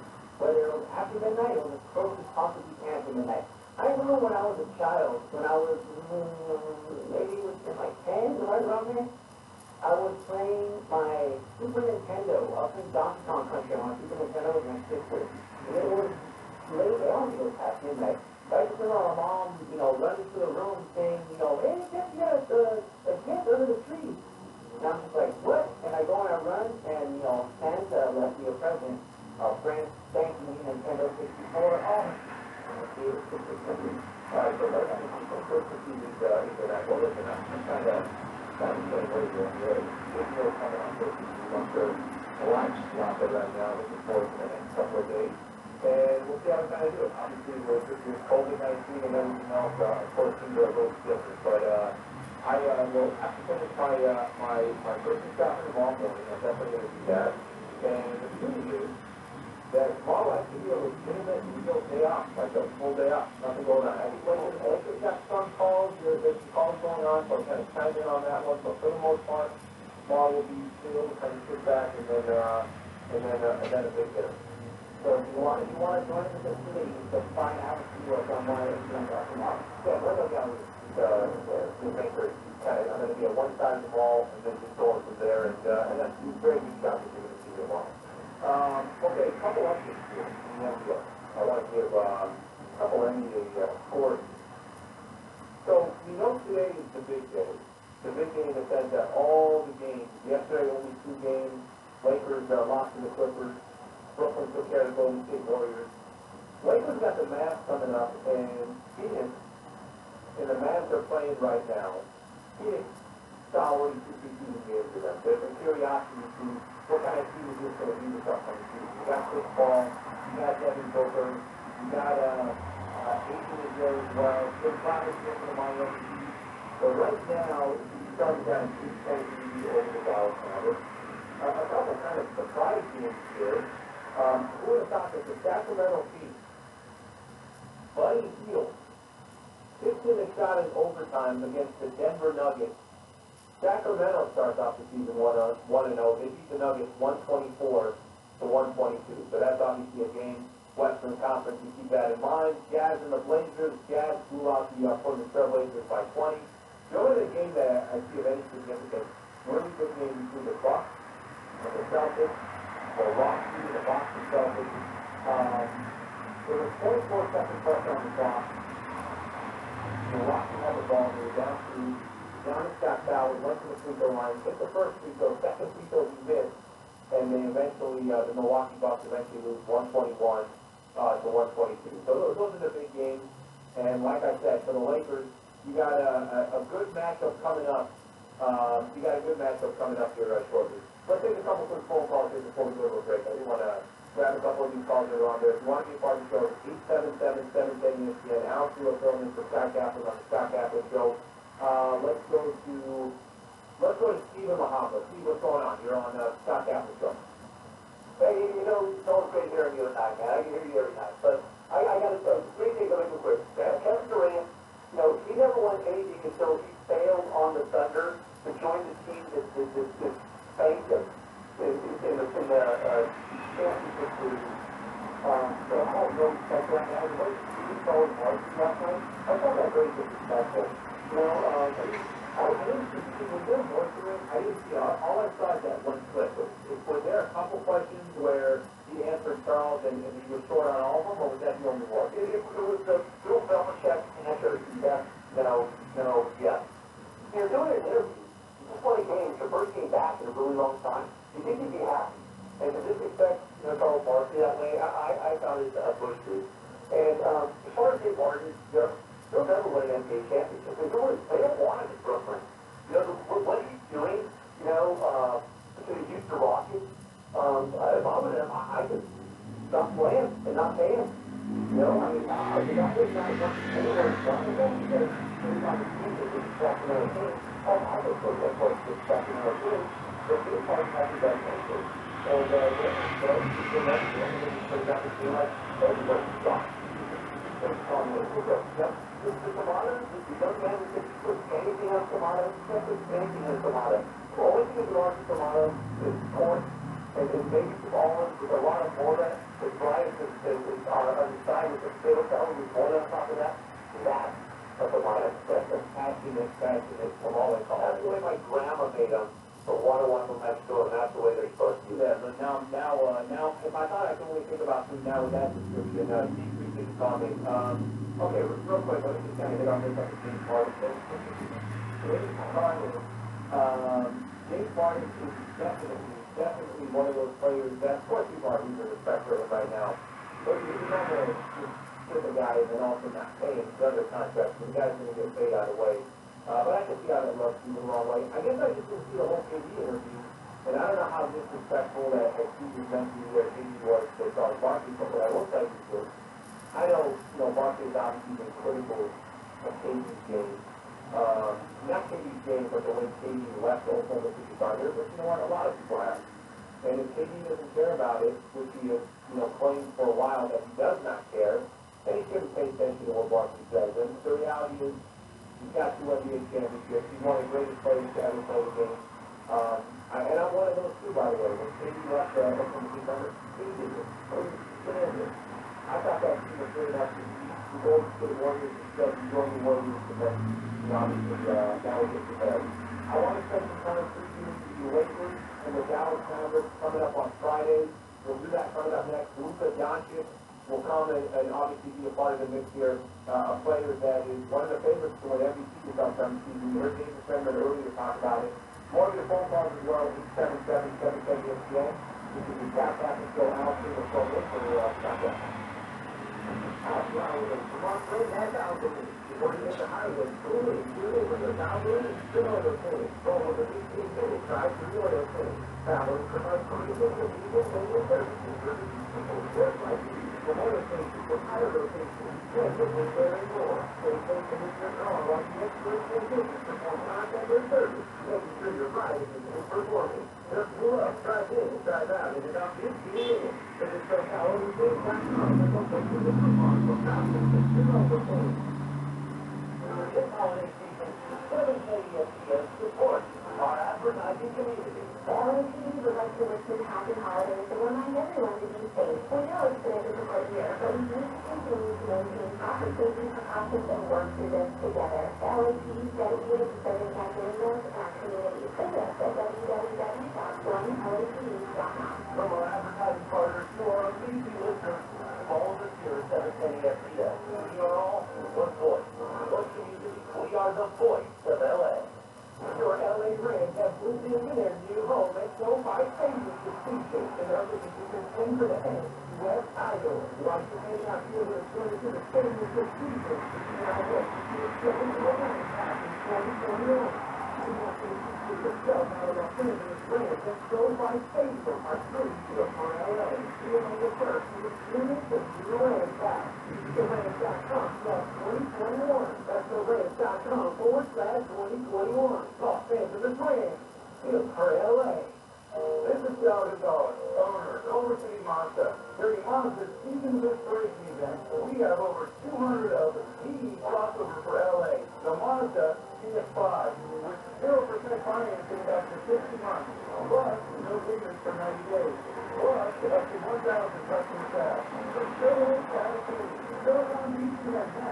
From downtown LA to the west side, Marvin and Silver Drive, Culver City, Mazda. Have a safe and happy holiday season, LA. The facility gets our playoff football with you tonight. Today on the Scott Kaplan Show, it is Christmas Eve edition. There's nothing says holiday cheer like Alex Blua. Right now on Center 10 ESPN.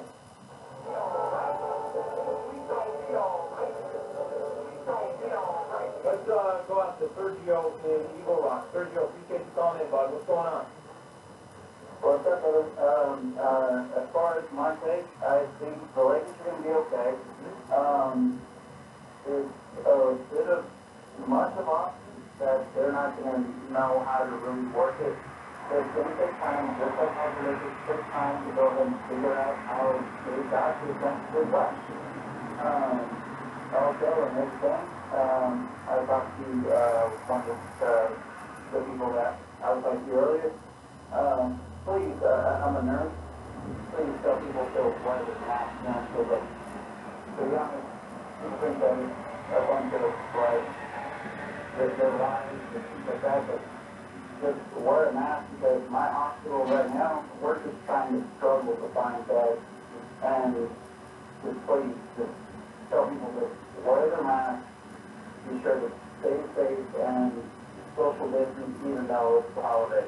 Thank you. Sergio, thank you, man. Appreciate you calling in. Thank you for doing what you do. Listen, I don't know if you do this for Sergio. You don't got to do much. You don't got to throw a mask on. They throw distance from somebody. Smart. That's it. That's it. That's all you got to do. And I know sometimes it's a difficult situation that's not always the best, right? For the most part, a lot of people who are out and about, taking care of that, talk about small money on the go, put them all in, you're not going to just fall over that small, so it's just not. Thank you for that. It's a big couple of days out here in Los Angeles. No question about it, it's a big couple of days. And before I spent some time talking about the Lakers and the Mavs on Christmas night, and that game got a lot closer between the Suns and the Mavs. It's 91-88. Now it's down 3 with about 5 minutes left to go or so. Before I talk Lakers and the Dallas Mavericks, that's the credit to the option. So, battle for the NFC West. Rams win the next 2 games. Win the division. Even though you have that loss over the weekend against the 0-13 New York Jets. Even though someone like myself, who was just paying attention to what the spread was, it was 17.5, just won a game against Los Angeles Rams at SoFi Stadium. But even with all that said, this matchup between the Seahawks could be one of 2 things could happen.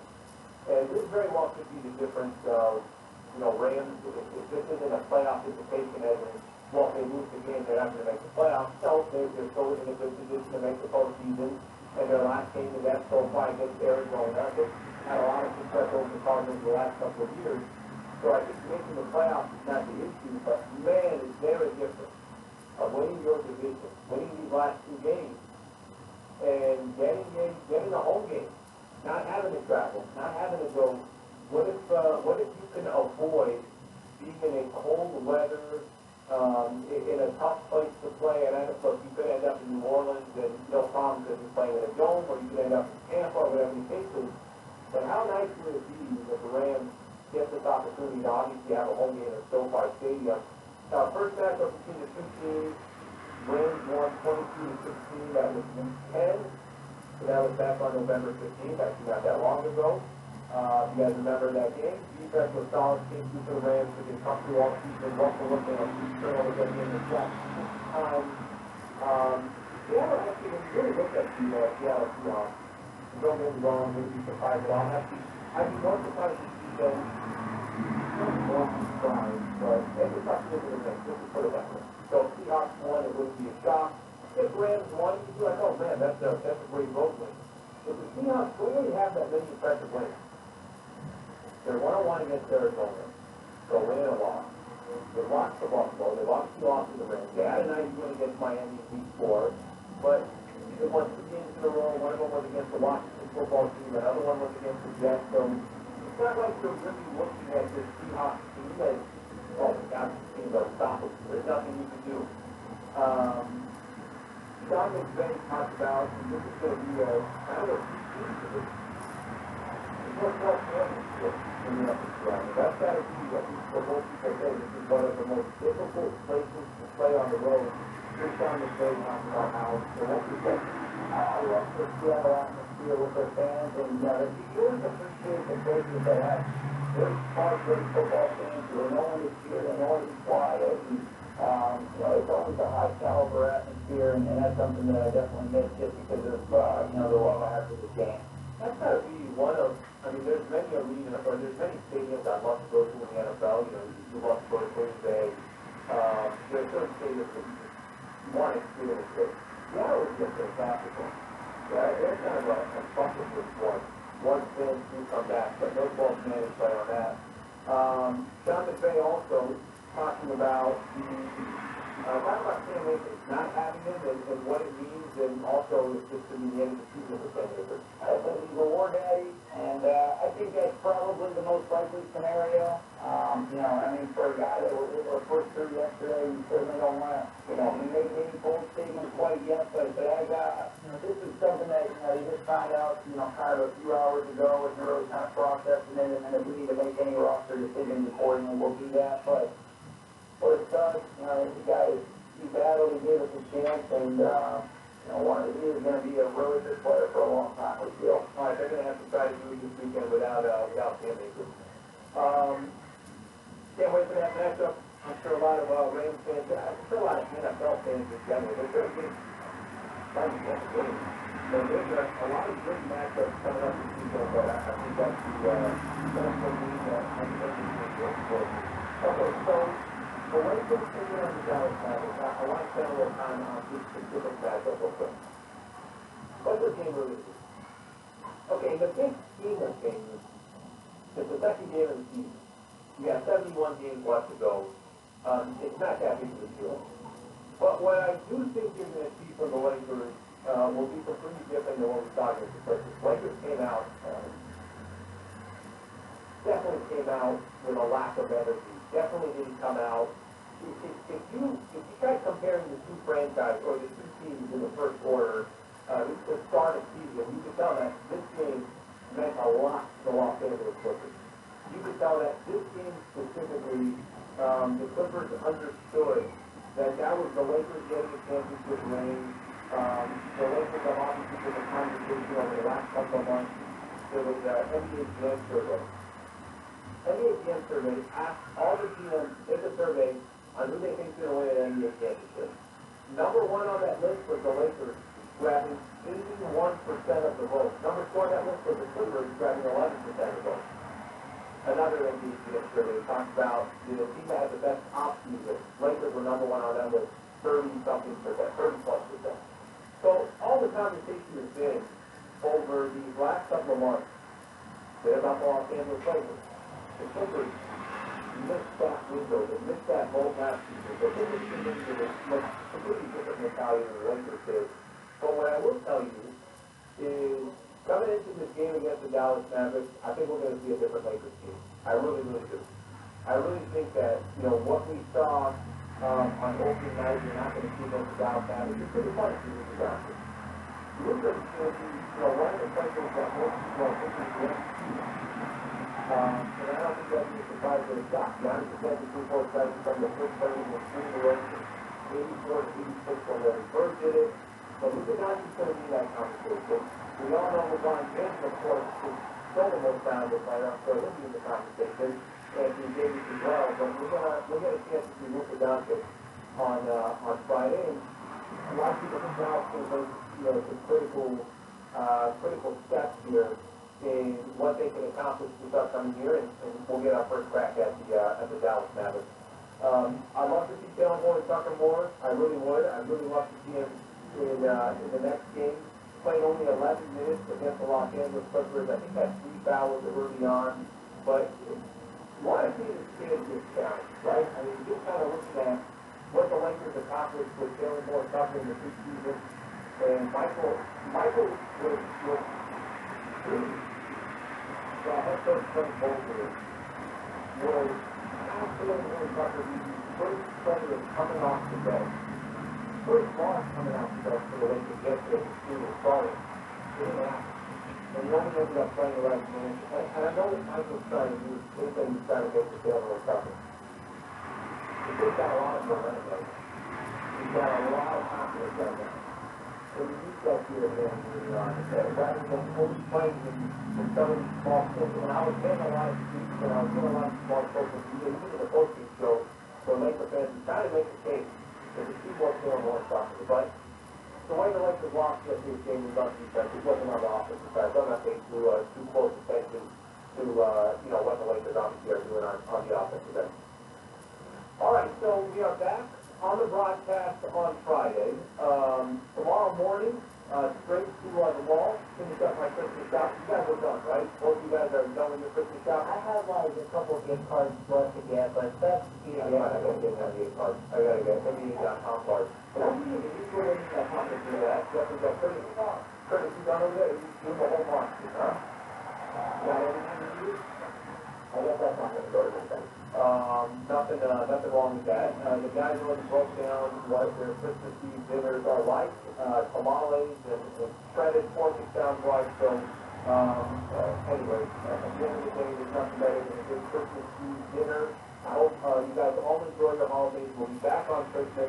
Been waiting to see what you guys in the party show. Thank you, Jackie. Thank you, Curtis. LA, as always, have a great night and a great Christmas. This Christmas, we're going to get the whole family to the store. Take cookies or dog. Over trade, favorite trade. Potatoes, food. Messy hot dog. Some rolls.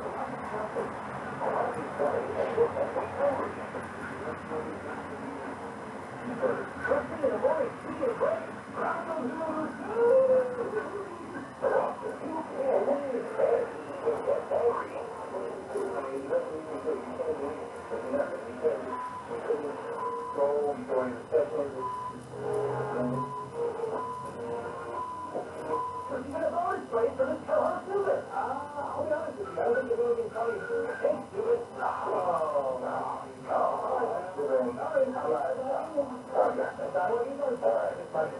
Well, the real thing is, she's done in the morning, weekday, 5 to 9 a.m. On 10:30 ESPN. WakeItSoftware.com. Accounting and payroll. Keep your time and money. You're sure like a biller. I started my first business in in 1986. The customers, my fingers were back. They're trying to take. I work so much in the fire, sanitized, but massively fabricated every day. I was always taking business. Purchase spaces for my accountant. Today, my successful business, Patriot Software, makes accounting simple for accountants and non-accountants alike, eliminating the need for many of us business needs their front spreadsheets or wear formal business attire ever again. Go to PatriotSoftware.com. Use promo code RADIO and get 2 months of accounting software free. That's PatriotSoftware.com. Accounting and payroll. Keep your time and money. This holiday season, 7th ESPN supports our advertising community. Sports game. This is Sean People, general manager of Hustle Tequila. On behalf of our owner, Larry Flynn, and the entire Hustle family, in a few words, the happiest midday system holiday. 2020, well, give us the best. We shall be looking back. Choose the Hustle 2020. Advertising partners who are leading the all the success of the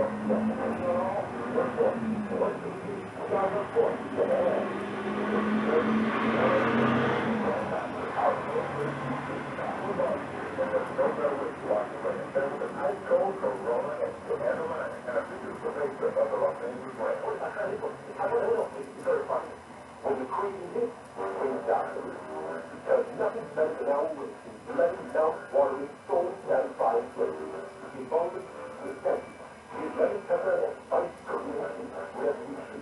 You'll be satisfied. Go to Wingstop downtown now and see Korean like the world. And for a limited time, see your crew sell all of those buses for $19.99. From the buses to the again. Wingstop downtown is clear. Don't stop. or your way to the same day. It's the Lakers Staff, powered by you.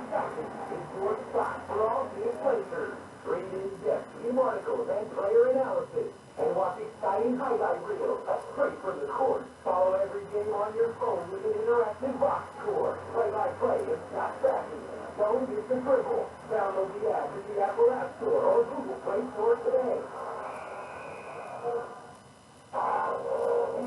Each time in the morning on 710 ESPN, KSPN, Los Angeles. All new 710. LA, the sports station.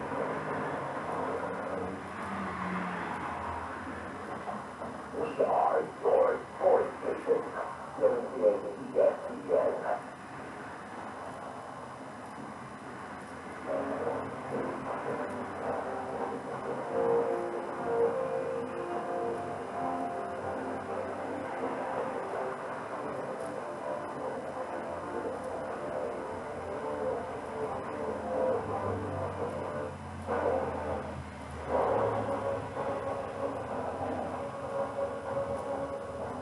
All night on ESPN Radio and ESPN. A full slate of NBA games. Have you seen it so many times? No. You can have the same card trauma. I don't see how hard it is to see it. I also have a Kobe card. They told the partner, hey, don't take the Broncos to the arena.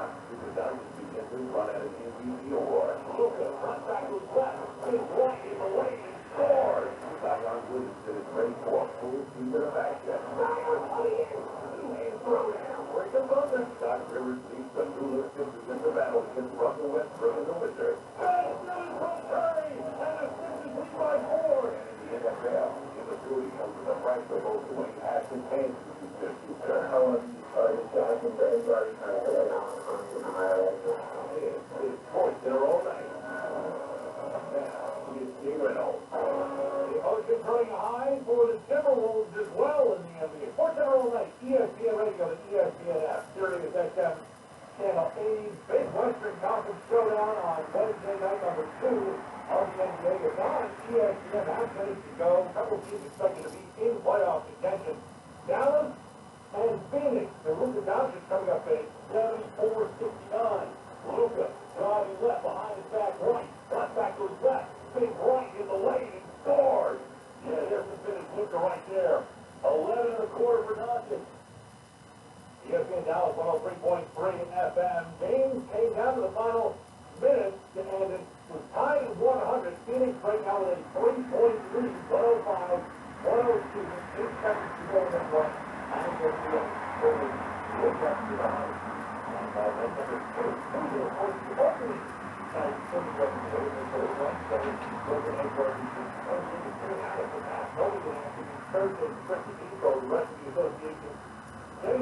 Action under his belt and for a while things we thought in the huge between the Bucks and the Celtics. The spotlight would come down at the end to the two-time reigning MVP.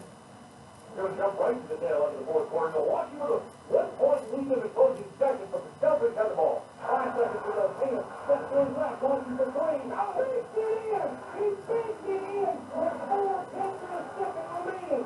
Giannis took away the angle, and then Jason Tatum reached in and took away a mark. Oh, my God! Giannis Antetokounmpo said it was a tough three. He's not called right, so that was not his plan. But, off the glass it in, the count and put the Celtics up by 2 with 4 tenths of a second to go. So Milwaukee throws the ensuing inbound pass at the rim. Giannis tries to tip it in. He's fouled. He goes to the line for 2 with the Bucks down 2. Makes the first, and then Giannis comes to the lead.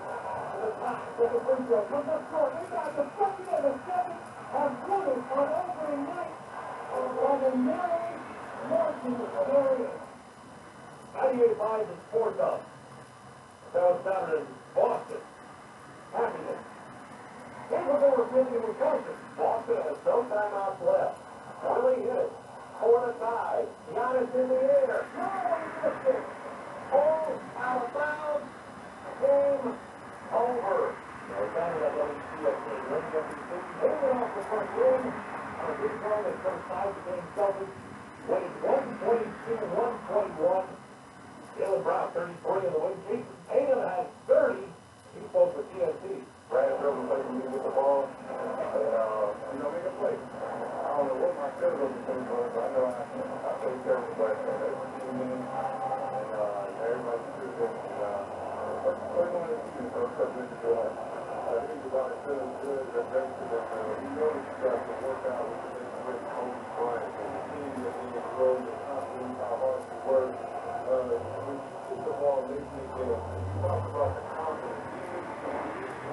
That's what I'm going to so much.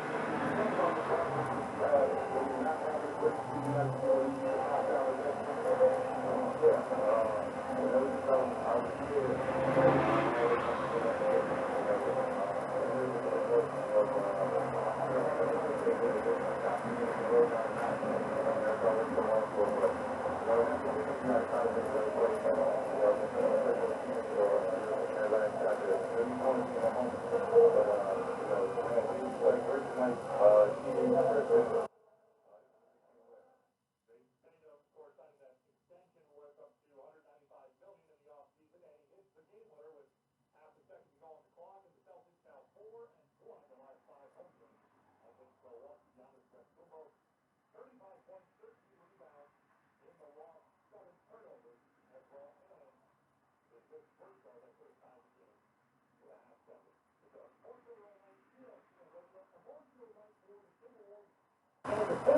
Russell off the down, 3-0 Bill. Ricky got the key out, down left side. Three ball away. He got it. The Timberwolves for the first time tonight have the lead, 98-97.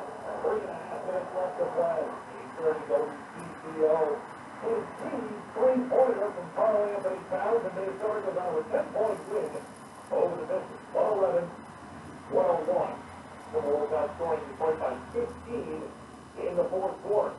All Anthony Towns, 22 points, 11 rebounds in the win. Here he is, continuing to play. This the pandemic, despite having lost 7 members of his family to COVID, including his mom. I know my dad left, and I love you, Dad. I appreciate you. Thank you for everything you do to me. You know, I always tell me it's different. It's going to become a sympathy. You're only the game ball. Yeah. And that's going where? So I'm going to put my dad. I'm going to put it next to my mom. How were your emotions tonight? It was heavy. You know, it was different. I know it was so different, so I'm happy I got this for my program. I wanted to get her to play and get her the ball, so I'm just happy that I was able to get it done. Carl Anthony Towns after the opening night win for the Timberwolves. Says no matter how tough it is for him, he wants to be there for his team and help keep his state. Then we juxtapose what seems to be the other end of the spectrum. Sports Center, all 90 FM radio. So far, it's a difficult start to the Rockets season, and first-year coach Steven Silas is hoping to make his debut tonight. Not quite yet in Houston. The NBA has fined Harden $50,000. The NBA had a 13-game schedule set for Wednesday. 12 of them were played. The one that didn't happen, Rockets and Buckets. Time for Straight Talk, brought to you by Straight Talk Wireless.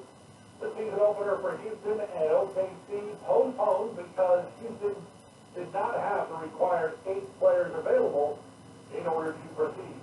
The NBA saying 3 Rockets players have had COVID tests that were either positive or exclusive, and in addition, 4 others in quarantine after contact surgery. 100 is coming out for the Russell Coach. ESPN Insider has been working out. The Rockets officials were in contact with the league office all day today. They were testing and retesting players in Houston, trying to get to that number 8 where they could play the game tonight. But a combination of positive tests and inconclusive tests put them in a position where, they couldn't muster the 8 tonight. And listen, this is something we may see around the league with other teams throughout this year. Now that the league is outside of the bubble, but, as you said earlier, that just a haircut at a player's apartment last night, an instant enough scenario there put several players in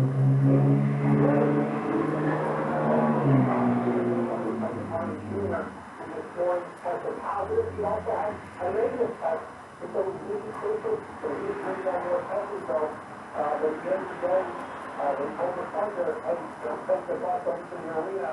They're heading back to the airport and heading home. No game for the Rockets and Thunder, and then there's James Harden. NBA ruling that he was unavailable for Wednesday's game as well, due to a violation of the health and safety protocol based on the video that's been circulating recently with him maskless at a Houston club. ESPN insider Ramona Shelburne says the evidence isn't really meshing with Harden's story. And his explanation for the wagon type team told him a friend of his got promoted into this team kind of store. He went to part of the dinner that was, it was just like a dinner, and he was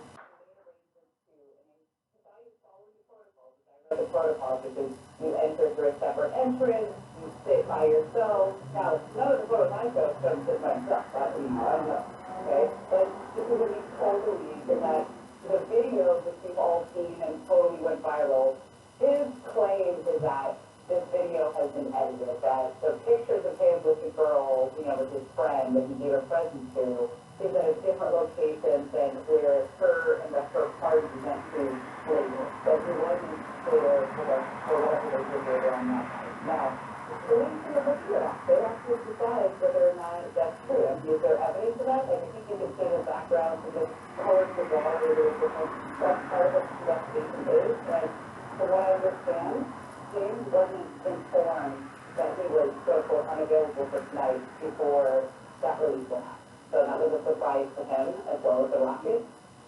James Harden did test negative on Monday, Tuesday, and Wednesday, but he has been hit with a $50,000 fine for violating NBA protocol, which, among other things, prohibits attending indoor social gatherings of 15 or more people, or entering bars, lounges, clubs, or similar establishments.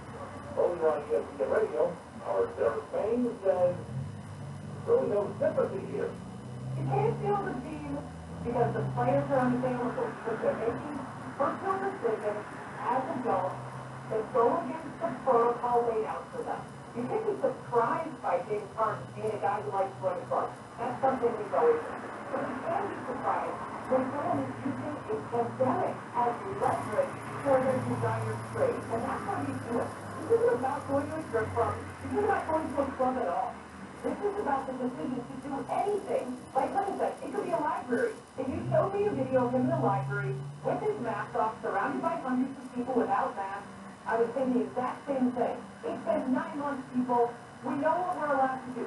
Social distance, wear a mask, don't be indoors with people outside your household, or do anything that requires your mask to be off or for prolonged periods of time. Whatever excuses he's given us about, I just wanted to take a photo with a friend, I was just supporting a friend, I wanted to give her a gift, I left after 30 minutes, I went in a different entrance, I didn't go with them to the club. All of that stuff doesn't matter, and all it does is prove that nothing's better. Same thing. Weekdays here on ESPN Radio, 7 o'clock Eastern Time, and of course it's worth a reminder that James Harden is looking for running out of season. Our Greenberg says this is not helping. I think it behooves everyone to be a leader.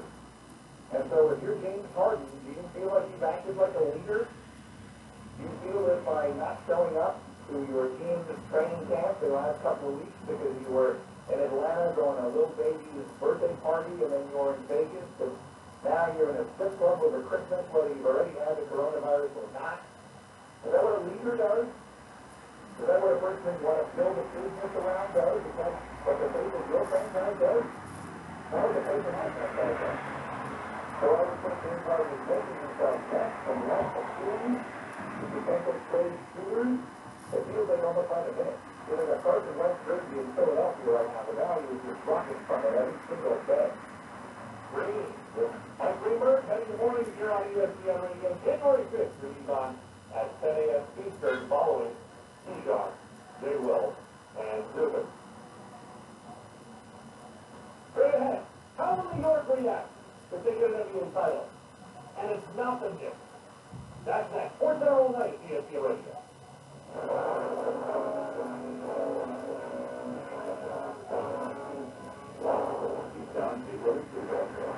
Whatever it is, talk about the money. It's clear.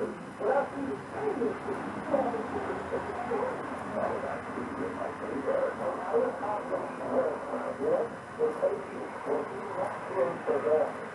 for all Meridian morning.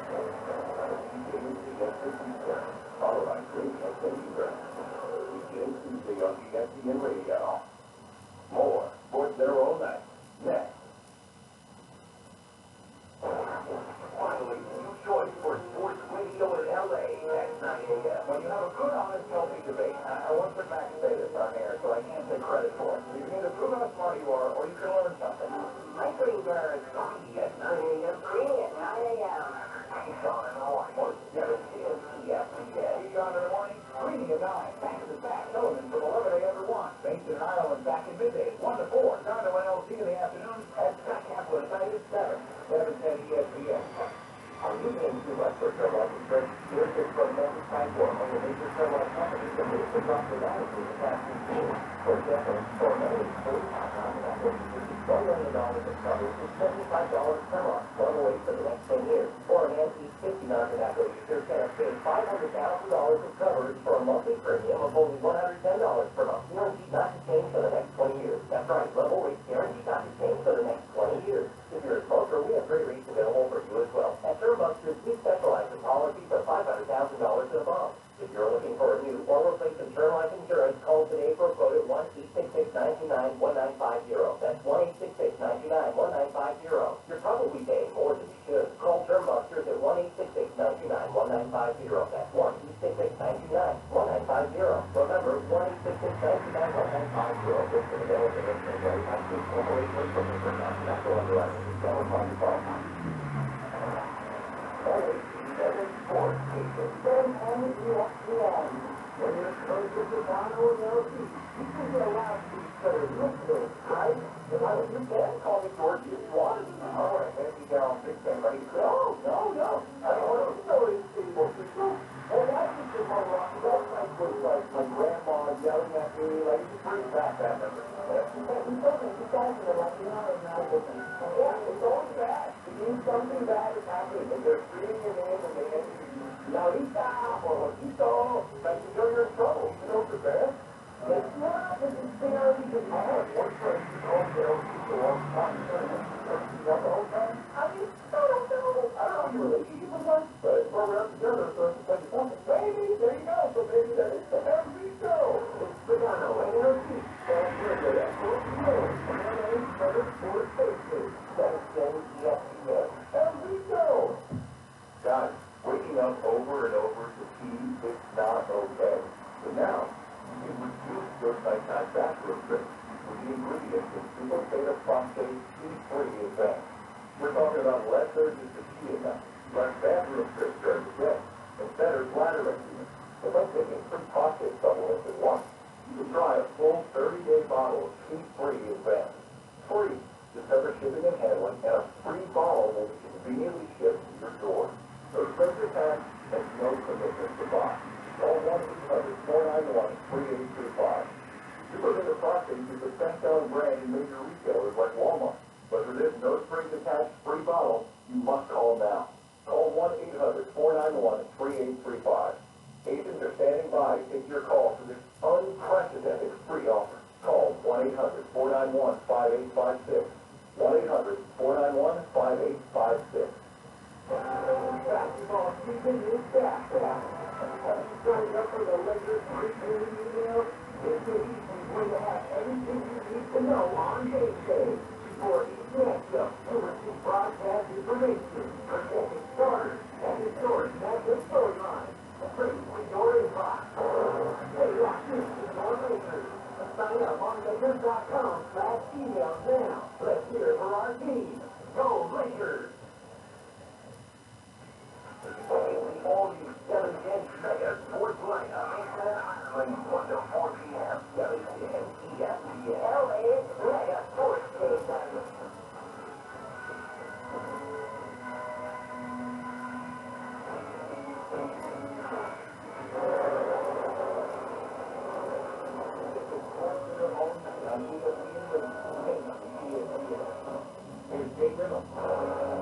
What if it is Idletown in the Big Apple? That's pretty good. Sports are rolling. That's all we're going to go on the main from after that. This is the unbelievable. That's the first thing that's going to go forward.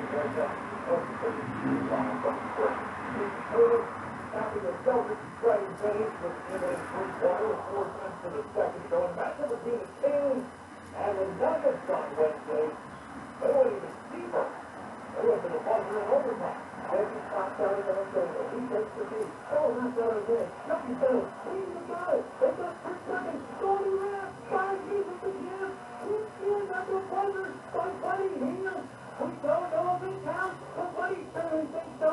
He breaks up the floor. He's in the tunnel. And the Kings believe they have a 124. 122 wins. And that's exactly what they had. Kings winning it by 2 in overtime. Kings first team to win their opening game of the season on a game-winning buzzer beater to the Timberwolves did it in 2009 against the Nets. Game-winning buzzer beater ever marked when he pitches the other team. Sixers against this team. Rumor was shouting in over the Joel Embiid 29 points, most in his season opener in his career. Russell Westbrook, meanwhile, 46 career triple-doubles in 3 quarters. It's triple-double, but it comes in the law.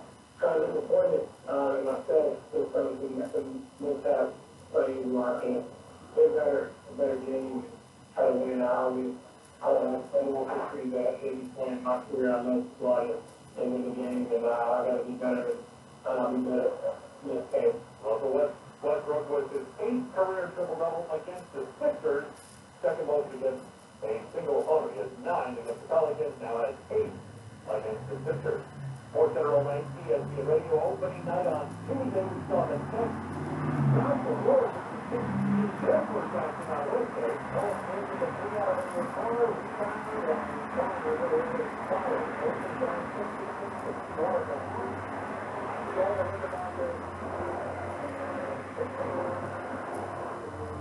fourth in the second half, they led by the team. They win by 14. 121, 107 the final. 107.5 FX, 1070 the Fan, as the Pacers get the win. 9-1 in the last 10 meetings against the Knicks. They won back-to-back games against New York, which dropped the season opener a night after the Nets with an emphatic win over Golden State in their season opener. A lot of people on Wednesday, after what they saw Tuesday night, crowning the Nets as NBA championship show. It's going to be Super Bowl. Over on the radio. 15 years ago, the New York Daily News about what happens in New York if the Nets come through. Yeah, I tried to say it before, honestly, because on one hand, you have to understand that Knicks fans are unlike any other. They will really support their team through any season, rain, hail, sunshine, however, whatever it is outside, the Knicks fans are coming out to support. And it's we are in this, right? And to a certain extent, the history of this city, the history of the Knicks in this city, will never dissipate, right? That's what we're going to be at the forefront. When you think of New York, you think of the Knicks. And there are people of all ages that are diehard Knicks fans. However, you also got fans who don't really know those glory days. Right? You've got new fans who they're the most successful basketball they've been able to see in the last 10 years. Right to the back, you got some other everywhere, and the Nets will continue a little bit in that era. When they went to Paul Pierce, and now we don't even get into that. But even at the end, when they went to Paul Pierce and they went into that mode, that was more competitive thing. And now the Nets are slightly more competitive than the Knicks. Right now, when you look at what they have at their disposal. So it's tough. Will the Nets convert a lot of Knicks fans? I don't think so. I think Knicks fans are diehard and be delusional enough to believe that the Knicks are still the premier franchise. But on the other side, you've got a new generation of fans, I think, that are going to attract them because they've got 2 superstars and they're just a young team that's out there competing. So I can't see it ever being a full Nets town in terms of New York City, but I can see there being a more even split of fans as opposed to the landslide that we see in the Knicks fans for both sides. And as it pertains to the Nets, when you look at the competition in the Eastern Conference, how clear is the path? Especially once they get to the playoffs. ESPN NBA analyst Henry. Absolutely not. They might have the most offensive power in the NBA, and they have one of the most offensive duos ever to play the game of basketball, Kyrie Irving and Kevin Durant. Both of those guys look phenomenal last night. Look at the ball player, your first,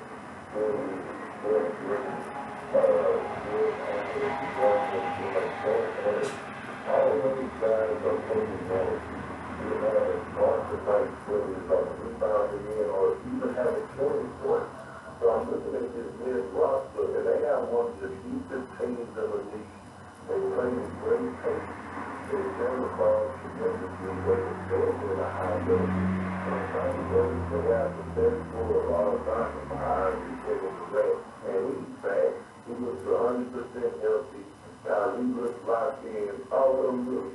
We could all use the green with a lot of things Kyle does off the court. But when he gets between those lines, he's a problem. A lot of people after what they saw on Tuesday penciling the Nets in at least to the Eastern Conference Championship. We'll see how the playoff goes. We're for one game, but that's into a 72-game season in the NBA. Hawks, the 20-point win over the Bulls, 124-104. Trae Young, 37 points.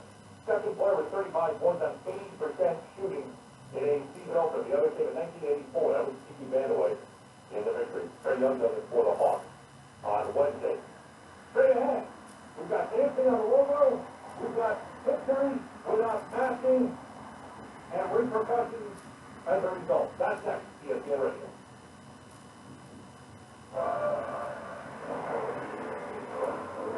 It's embarrassing. How can they do that with a straight face? How can you stick into a face of personnel?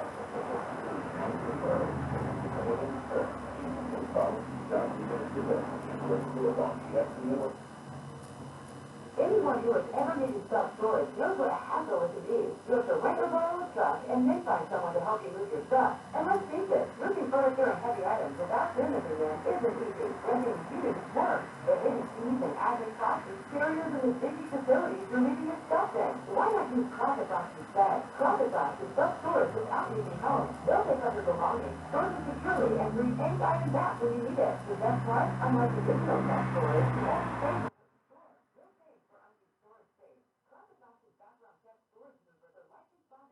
and will take care of all of the heavy lifting. Closet Box's local storage centers are temperature controlled and monitored 24/7. Closet Box has an A+ rating from the BBB. Call 877-233-5696 now for the season's best rate. Get $50 off first month storage using code Radio50. That's 877-233-5696. 877-233-5696. Hey people, you wanted a future or you missed us in the middle of your day. Mason and Ireland are back to midday. They are finally day. Mason and Ireland are 1-4 all part of the only 7-10 line, all part of the Brandon South Carolina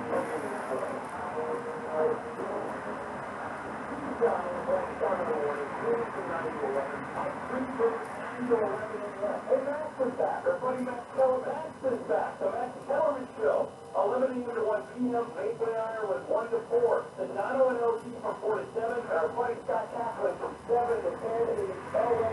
Sports lineup. LA Mega Sports lineup. Undisputed. Final experience of sports back in LA. Elvis, the Kings of LA Sports Radio. Return to midday. Mason and Ireland. Mason and Ireland, 1 to 4 p.m. Aboard ahead. ESPN. This holiday season, 7K ESPN supports our advertising community. Hello, this is Brenda Fair from American Show. And thanks for all your support in 2020. From our family to yours, we can be safe, happy, and healthy holidays. From our advertising partners to our amazing listeners, to all of us here at 710 at SPS, we are all your sports. We are the sports of LA.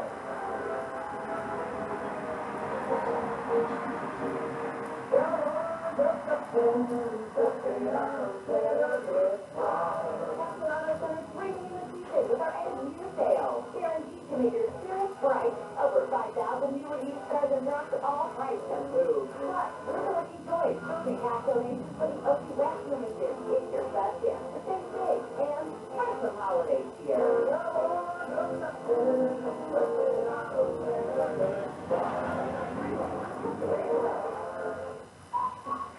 This Christmas, bring home a gift the whole family can enjoy. Especially your dog.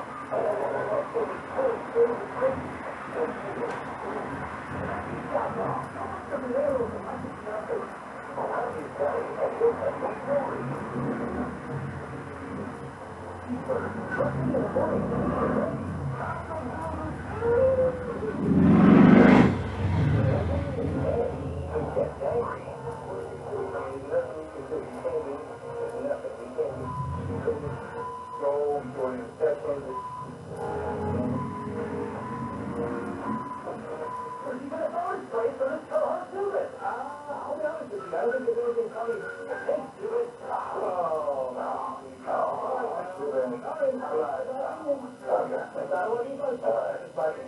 Well, the real thing here, she's done in the morning weekdays 5 to 9 a.m. on 710 ESPN. All these 710 fans, Fort Bryant, Charlotte Hornets from 5 to 9.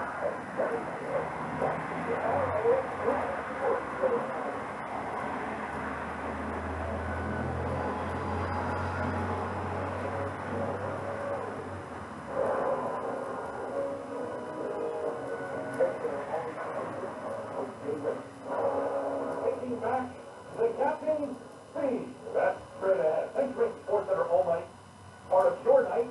ESPN Radio at ESPN Half Series FM Channel 80 as we head into Christmas Eve Day. Wishing you the best of holidays. Stay safe, stay healthy. We have hit week 16 of the NFL season. The action opens on Christmas Day on Friday. Sunday's action includes the Steelers and the Colts. Pittsburgh, of course, has lost 3 straight after its 11 straight wins to open the season, but now a 3-game losing streak with a couple of high-profile previous chances on the road.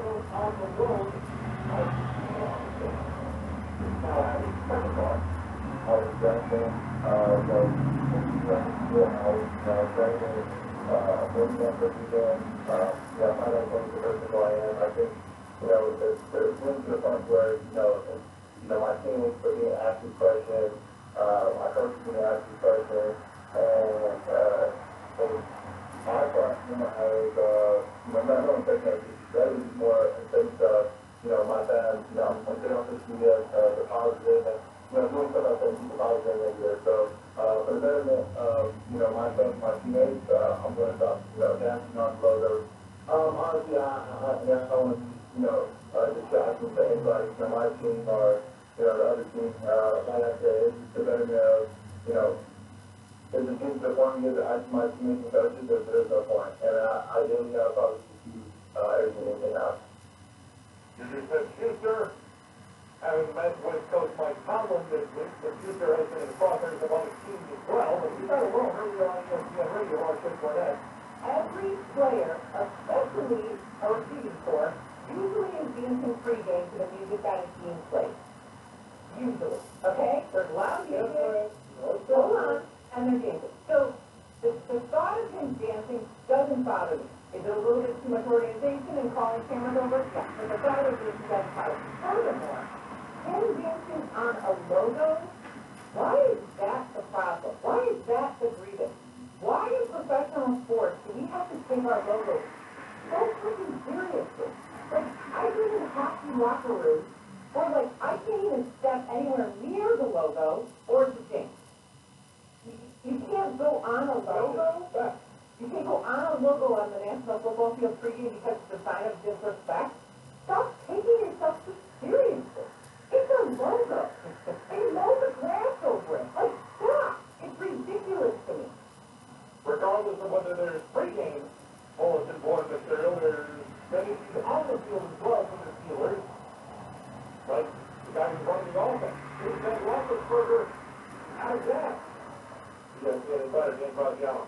I feel like we've been asking that question for years. Because he always kind of sports with it, right? In the off-season and dropped a hint here and there that he might consider retiring. But yeah, look, he's 38, 1 year left on the contract. That's a number that is going to have to change. They're going to have to get it down somehow, whether it's take a pay cut, whether they move on from him, whether he retires, whether they extend him. So if there's an issue he works out, a lot of it will depend on what he wants to do. I don't think it's nuts to imagine that some of it might depend on how they do, right? Do they advance in the playoffs? Did they win the Super Bowl? Could that affect his decision-making? But look, we are close. I don't think he's going to play for 10 more years, obviously. I don't think it would be the biggest shocker of the NFL offseason if either he decided to hang it up or they weren't able to work something out. It is Colts this week. We get back on track in Pittsburgh after a 3-game losing streak. Sports Center all night. ESPN Radio. So that's Pittsburgh. And for what's going on in Washington, there's the owner and there's the quarterback. Wade Haskins photographed as the man with strippers while not wearing a mask, and he's now apologized. But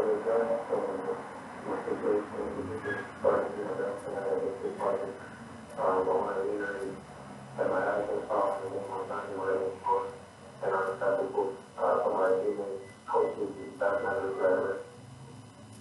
Rockets fans, and this one I think, you know, I take full responsibility for continuity to that. Being one guy in the booth, taking full responsibility, and I have to do exactly what my I put in the circumstances that I need, and the circumstances that I have to do. So, I'm okay with that. So, feeling like there's no need for something that I actually can apologize for this happening. But I'm willing to say to do whatever I can in my power and help the team for the team to play all the time. I'm grateful for the being straightforward to me and giving me everything. I have the consequences of my actions and decisions to avoid my actions. Yeah, as for those consequences, Washington has fined Haskins and removed the quarterback from the role of team captain. Back to ESPN insider Jim Graziano. They don't have a lot of time to deal with this situation yet. Again, against Carolina, they may have to be their starting quarterback, depending on whether Alex Smith is healed up from his injury. So obviously they had to handle it swiftly. They wanted to make sure everybody knew they handled it in a significant way, taking away his team captaincy and fining him $40,000. And obviously you heard him taking responsibility. Somebody asked him if he thinks this is his last chance, given everything that's gone on there behind the scenes the last couple of years.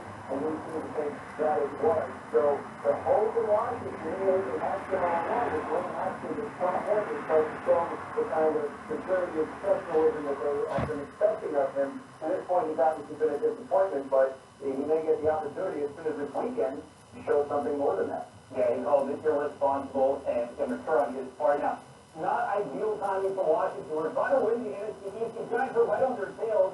What they also have healthy quarterback. What's the latest on Alex Smith and Daniel Jones? Yeah, Alex Smith in Washington, he got in a limited practice today, and he seems to think that he has a chance to play Sunday. The team seems to think that he has a chance to play Sunday, but obviously it depends on how he feels tomorrow after today's practice, how he feels the next day, how he's able to move around. If he's coming off of a leg injury, and one of those things quarterback sort of put him back out there. So keep an eye on the practice report from Washington this week. And not to sound like a broken record, but Daniel Jones, the Giants quarterback, got in a limited practice today. The Giants want to see how his practice week goes and how he's moving around. He's coming back off a couple of leg injuries, one each leg. But they're encouraged by what they saw today, and they believe he's got a chance to play. Obviously, Washington ahead, and I think if Washington wins and the Giants lose, Washington actually punches the division. So, very important game for the Giants against Baltimore.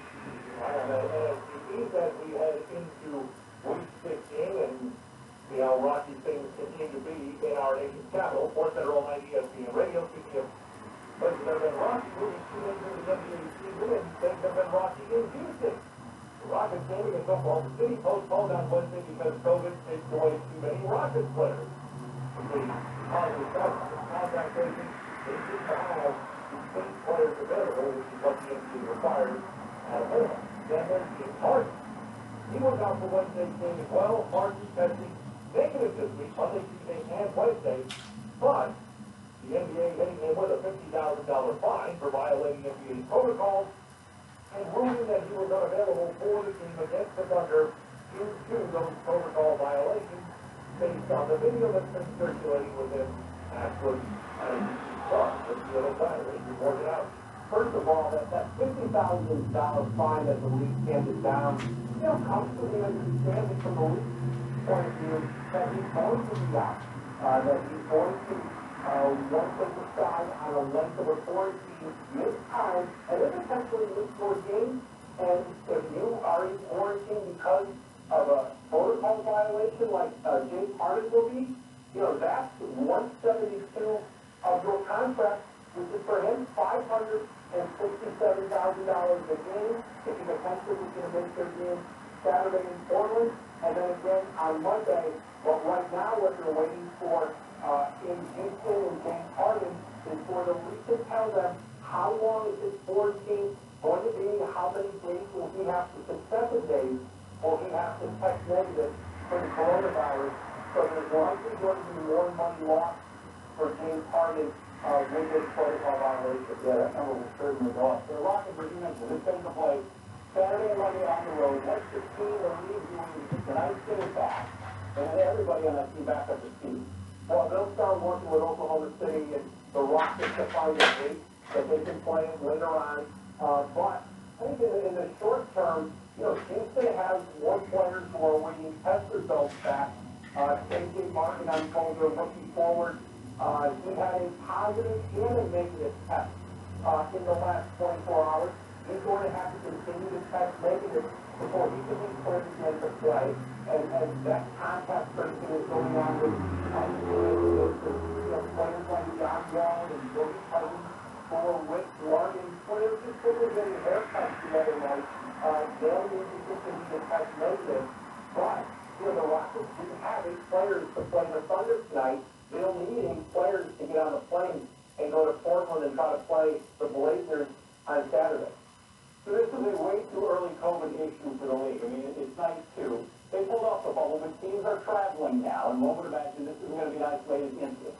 What is the league laid out to handle these kinds of disruptions? Well, I think for the league, and you talk to other teams today, and they know that probably their time is coming with these kinds of instances within their organizations. And, it was a confluence of events that led the Rockets to be in a position where they didn't have enough players to play. And I think for organizations, it's the concern of an outbreak of multiple players testing positive. And the concern of most teams in the league is now that teams start to get on the road in a more frequent way. And teams will tell you we're only going to be strong with our weakest link among players and staff on the road. And they're hoping that the players don't contract the virus when they're away from home. There's protocols in place for teams when they're away from home, but the league knows that they're going to have players test positive. They're probably going to lose more games. This is the reality of conducting a professional or college sports league outside of the bubble, and now for the NBA, as they started to go outside the bubble, what happened with the Rockets today is probably going to happen to more teams, and there's an expectation for that around the league. James Harden, of course, has been speaking of bringing out of Houston, and while there haven't been teams knocking down the doors, this saga certainly can't be helping. That Sullivan says, it has to happen. The owners have a de facto monopoly in the NBA. Right? If you're a great basketball player, you want to get rich in this country playing basketball, you got to play in the NBA. So what the bargaining agreement happens with players? The owners have to go to bed, and they win those negotiations. The players have to exchange, superstars walk out. There's nothing you can do. Well, we're not going to change the franchise overstrap. Franchise option, you still have to play the early play. Not exactly. You can still have what you sold, put up numbers, we'll be back in every fantasy and all that. Don't make it like it's really untenable to see conferences. You will bring the superstar help the team what to do. The team, we think the team would know. True superstars are the boss. They call the shot. Owners got to get that through your head. Who is going to be it? They will the boss. You will get his money, you will pay him, and you will also suffer in the franchise if you don't trade him. A lot happening in Houston, they weren't able to play against the Thunder on Wednesday. Sports Center all night, TNT, the radio. Sixers were able to play against the Wizards. Based on the D Street, John Morris, Cousins, Lee, and Lee, over the right side. Right on the right, down low, big time, and a powerful down to the third. Sixers by 2. He goes up on Bryant and scores it. That first after the game, he has the dribble. He's down the two again, and that's it from Curry, and the Sixers lead by 4. What a defensive blast by Washington. Adding 7-5, the Fanatics. Sixers knock the Wizards 113. 107. Joel Embiid 29 points in the win. Russell Westbrook triple-double, but it wasn't good enough. 6th player in NBA history with a triple-double in a team debut, but the Wizards come up short of their second career 15-6 triple-double in a season opener. All other players in NBA history have combined for 2. But the Westbrook has 2 himself. Straight ahead. What do we see out of Zion? What's it all like to do? ESPN Radio.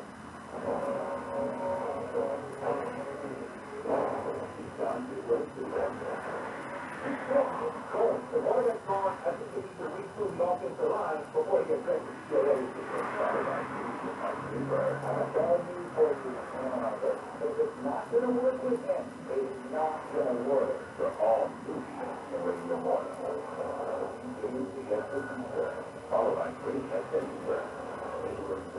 ESPN Radio.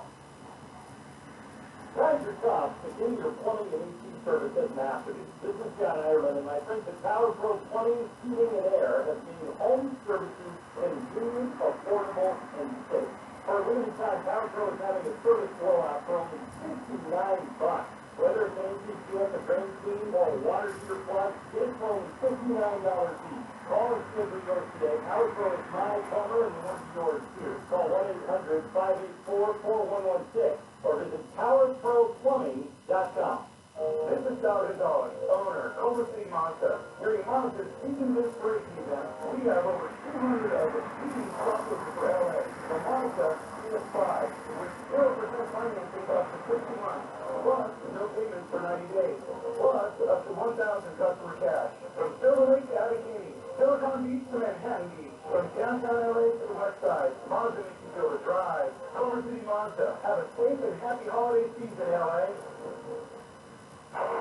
Hey, pizza. LA Mega Sports lineup. Or LA Mega Sports. Don't you say pizza, pizza. Target in tonight. Pizza, Big Wheels, and Travis Rock. Here with you, eat, weekday morning. Mike Greenberg, crazy black or cherry show from 9 a.m. to 11 a.m. All day, you've got this for years. Or 7 It's back together for your lunch hour. And once you live, my God, Ethan and I are back in the days. And you're working out. How about a little special flavor? One Sedano, and LG Granderson. Sedano, and LG is perfect. And the LG Sports Talk now, don't stop. It's for 50 years. Got that one. Hold it down and y'all never can. Don't get twisted, homeboy. The best sports talk in LA. On 710 ESPN. On 710 ESPN. Individuals and businesses with tax problems. Listen carefully. Do you feel like you're losing control of your finances? If you owe over $10,000 in back taxes or have unfiled tax returns, we can help you take back control. The IRS is the largest and most aggressive collection agency in the world, and they can seize your bank account, garnish your paycheck, close your business, and file criminal charges. Take control of your tax problem now by calling the experts at U.S. Tax Shield and take advantage of the Fresh Start program and new laws that may allow us to negotiate a settlement for the lowest amount possible. Our team of tax attorneys and enrolled agents can start elections and get you protected so you can take control of your financial future. U.S. Tax Shield offers a price protection guarantee quote to get you protected today. U.S. Tax Shield is based on ratings of Better Business Bureau, so call now. 800-667-5192. That's 800-667-5192. U.S. Tax Shield. 800-667-5192. Don't be. All you 710 Mega Sports lineup. Now he's back on the radio. From 9 to 11 a.m. 710. Yes, LA Mega Sports Radio.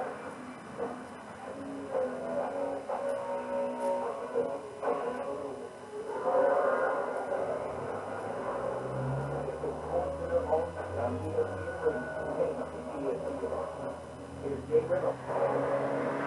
40-point night isn't good enough for the NBA. That's straight ahead. Sports Center all night. TSC Radio presented by Progressive Insurance. Drivers who save with Progressive save over $750 on average. College 4 on Wednesday. Daniel down guarded by Steely John. Daniel down. Thank you, foul by John. Great. Late dribble by him to the nice bounce pass on the baseline. And Buzz Austin more depressed with going faster like that. Big Ten ESPN, number 5, Villanova gets past Marquette. 85-16, Villanova won 5 of the last 6 by at least 10 points. Even back 4 turnovers. One game this season with double-digit turnovers. And we get the lowest turnover rate and turnovers per game in Division 1. Number 23, Ohio State, top 11, ranked Rutgers, 80-68. Buckeyes trail by as many as 16 in the second half, but they overcome the deficit. It's their largest deficit overcome the win since December 2017 against Michigan, when they came from 20 down. This one they come from 16 down. It's their the largest versus a ranked team over the last 10 seasons.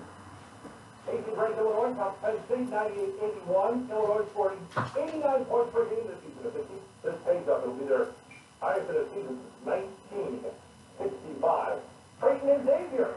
Bishop on the free throw line. Hits to Mahoney. Goes in strong. It's the best in one. James Mahoney to the big face.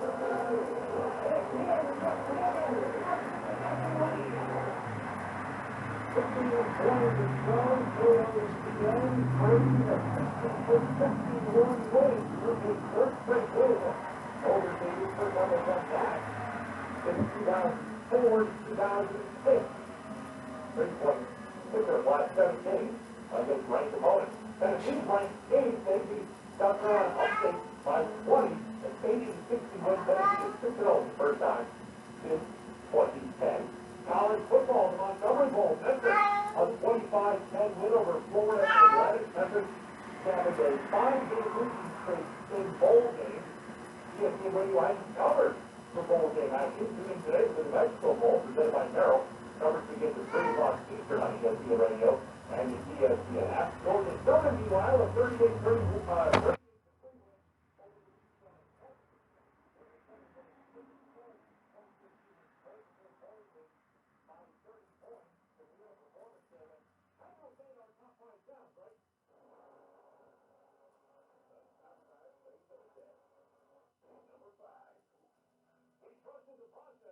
We trust they'll do well if they get the ball inside. 97-5 to Fanatic. 15-2.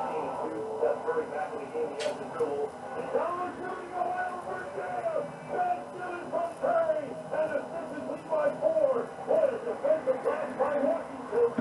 Number 4. Out of the New Orleans Bowl, we got a quarterback doing it all himself.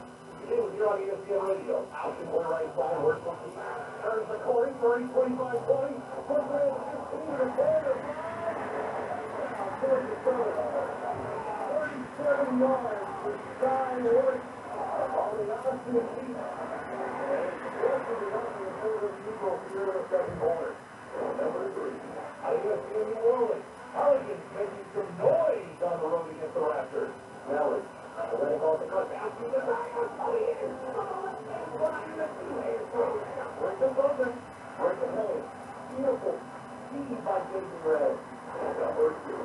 We know closing time is when the lights go on.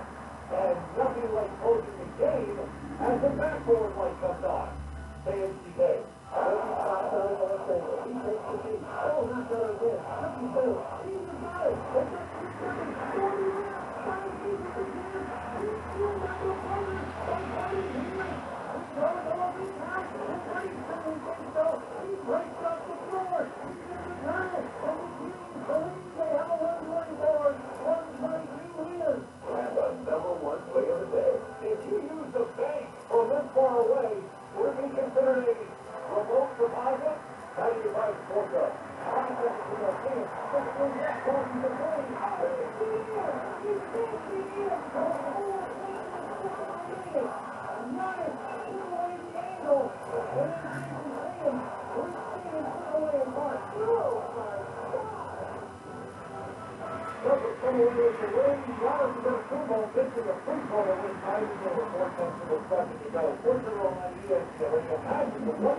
Pelicans, a 113 win over the Raptors in Tampa. The Raptors almost all down wins for 15 points, 10 rebounds, and 6 turnovers. You're on the grade, but in the game, we have 20 hours games left, so we can enjoy the sacrifice season all playing that. But, we can't play so long without a football because Like I said, it's the NBA, everything is good, and you just gotta adjust each night and play for the win. Zion now has 555 career points, the most to a player's first 25 career games. Allen Iverson, who had 556 points. Cavaliers top the Hornets 121-114, Cavs with 7 players in double digits. Celtics, Bucks, waiting for the final second. That's next, ESPN Radio.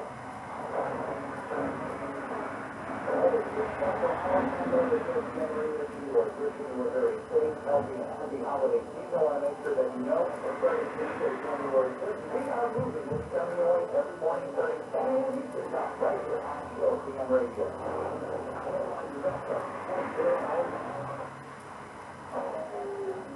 Starting the morning from 5 to 9.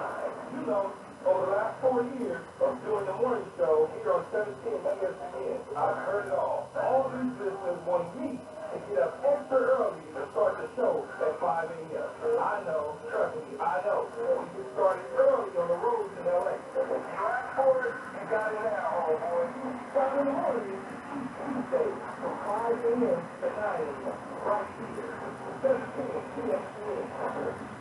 Anyone who has ever needed self-storage knows what a hassle it can be. You have to rent a brand new stuff and then find someone to help you move your stuff. And let's face it, moving furniture and heavy items without damaging them isn't easy. Renting a unit is work. The hidden fees and admin costs of carriers in this busy facility are making you stuck there. Why not use Closet Box instead? Closet Box is self-storage without leaving home. They'll pick up your belongings, store it securely, and bring any item back when you need it. The best part, unlike traditional self-storage, you only pay for what you store. You'll pay for unused storage space. Closet Box's background check storage movers are licensed, bonded, and insured and will take care of all of the heavy lifting. Closet Box's local storage centers are temperature controlled and monitored 24/7. Closet Box has an A+ rating from the DBD. Call 877-233-5696 now for the season's best rate. Get $50 off first month storage using code Radio50. That's 877-233-5696. 877-233-5696. Every Wednesday at 3:55 p.m. It's that time when you make sure Iowa. This is Iowa LC. Oh, it's Purgatory.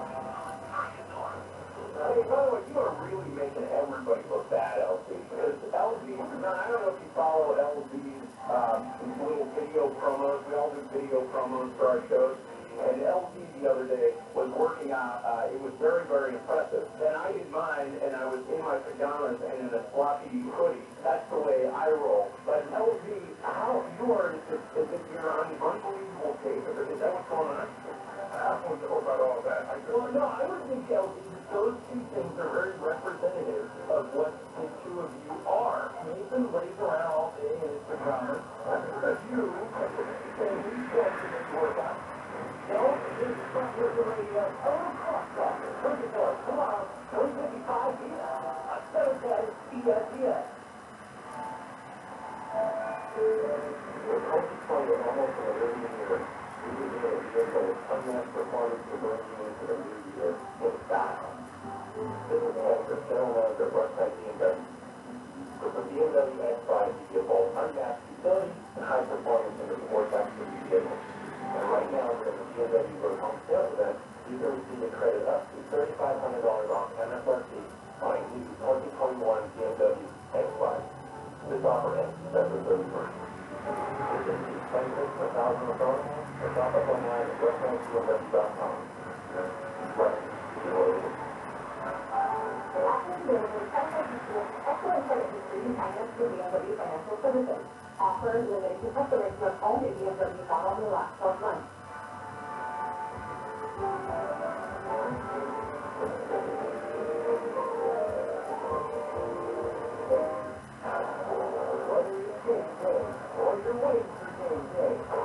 It's the Lakers Cat, powered by Kentucky. It's your spot for all team placers. Great news guests, team articles, and player analysis. And watch exciting highlight reels straight from the court. Follow every game on your phone with an interactive box score. Play-by-play and stop tracking. Don't get the critical. Download the app in the Apple App Store or Google Play Store today. Each time in the morning on 710 ESPN, KSPN, Los Angeles, all new 710, LA's mega sports.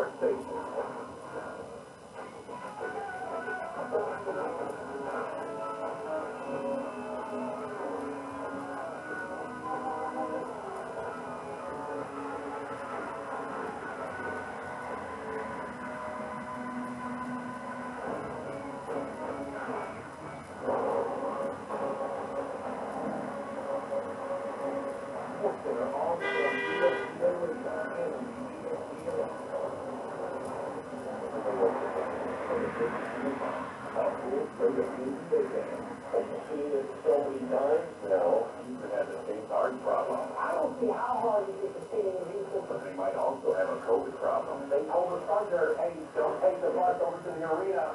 The Dodgers do get this run at an MVP award. Luka, contact was left. His right in the lane. Scores. Zion Williamson is ready for a full season of action. Zion coming in. Two-hand throwdown. Break the Thunder. Doc Rivers leads the New York Knicks in the battle against Russell Westbrook and the Wizards. Benson from Curry. And assisted Levi Ford. And the NFL, the opportunity comes to the price of hosting a Austin Kansas City Super Bowl. It's sports that are all night. Now, here's Jay Reynolds.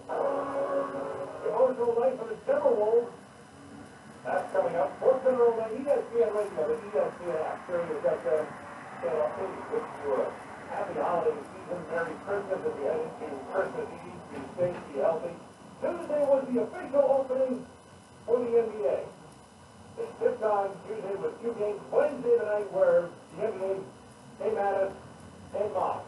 Nobody in action later today for Christmas Eve, so the association getting everybody with some action under their belt. And what a wild finish we saw in the East between the Bucks and the Celtics. The spotlight would come down to the end and quarter it on the two-time reigning MVP.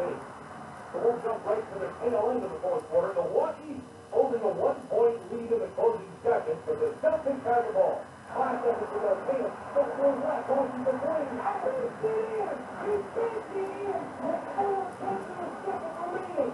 Giannis took away the angle, and then Jason Tatum breaks in and took away the mark. Oh, my God! Giannis, the basketball called it a tough 3. Tatum did not call blast, and after the game he said it because it wasn't his plan.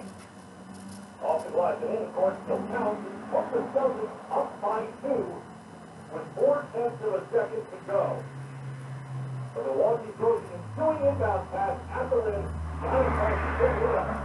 The two lines are getting fouled, so he goes to the line for 2 with the Bucks down by 2. Takes the burst. Giannis spins to the to the top, to the free throw, with the score. They got the second and the second are good for opening night. Like a narrow margin of area. Now you find the sports law. That's how the happiness sounded in Boston. Here's what they were doing with the Celtics. Boston has no timeouts left. Already hit. 45. Giannis in the air. No, he missed it. Ball out of bounds. Game over. That was battered on WTMJ. The reigning MVP hitting it off the front rim. On a free throw that would tie the game. Celtics go on and win 122-121. Jaylen Brown, 33 points in the win for Boston, 1 shy of his career high. Jason Tatum, a 30-point night. And he spoke with TNT. Brad Grove said you get the ball and make a play. I don't know what my physical percentage was, but I know I played terrible, but every team game and everybody should get first one of the season, so it's something to go on. I think he's on feeling good, but everything, he knows he's got to work out with Coach Bryant. He's seen the flow, the confidence, how hard he works. When you get the ball, making it get up. Talk about the confidence. You got to go up for 20 days. So what? You talk about the confidence that you have when you're not confident for 2 nights, you're not confident. Yeah. Whenever I was a kid, I always wanted to get out of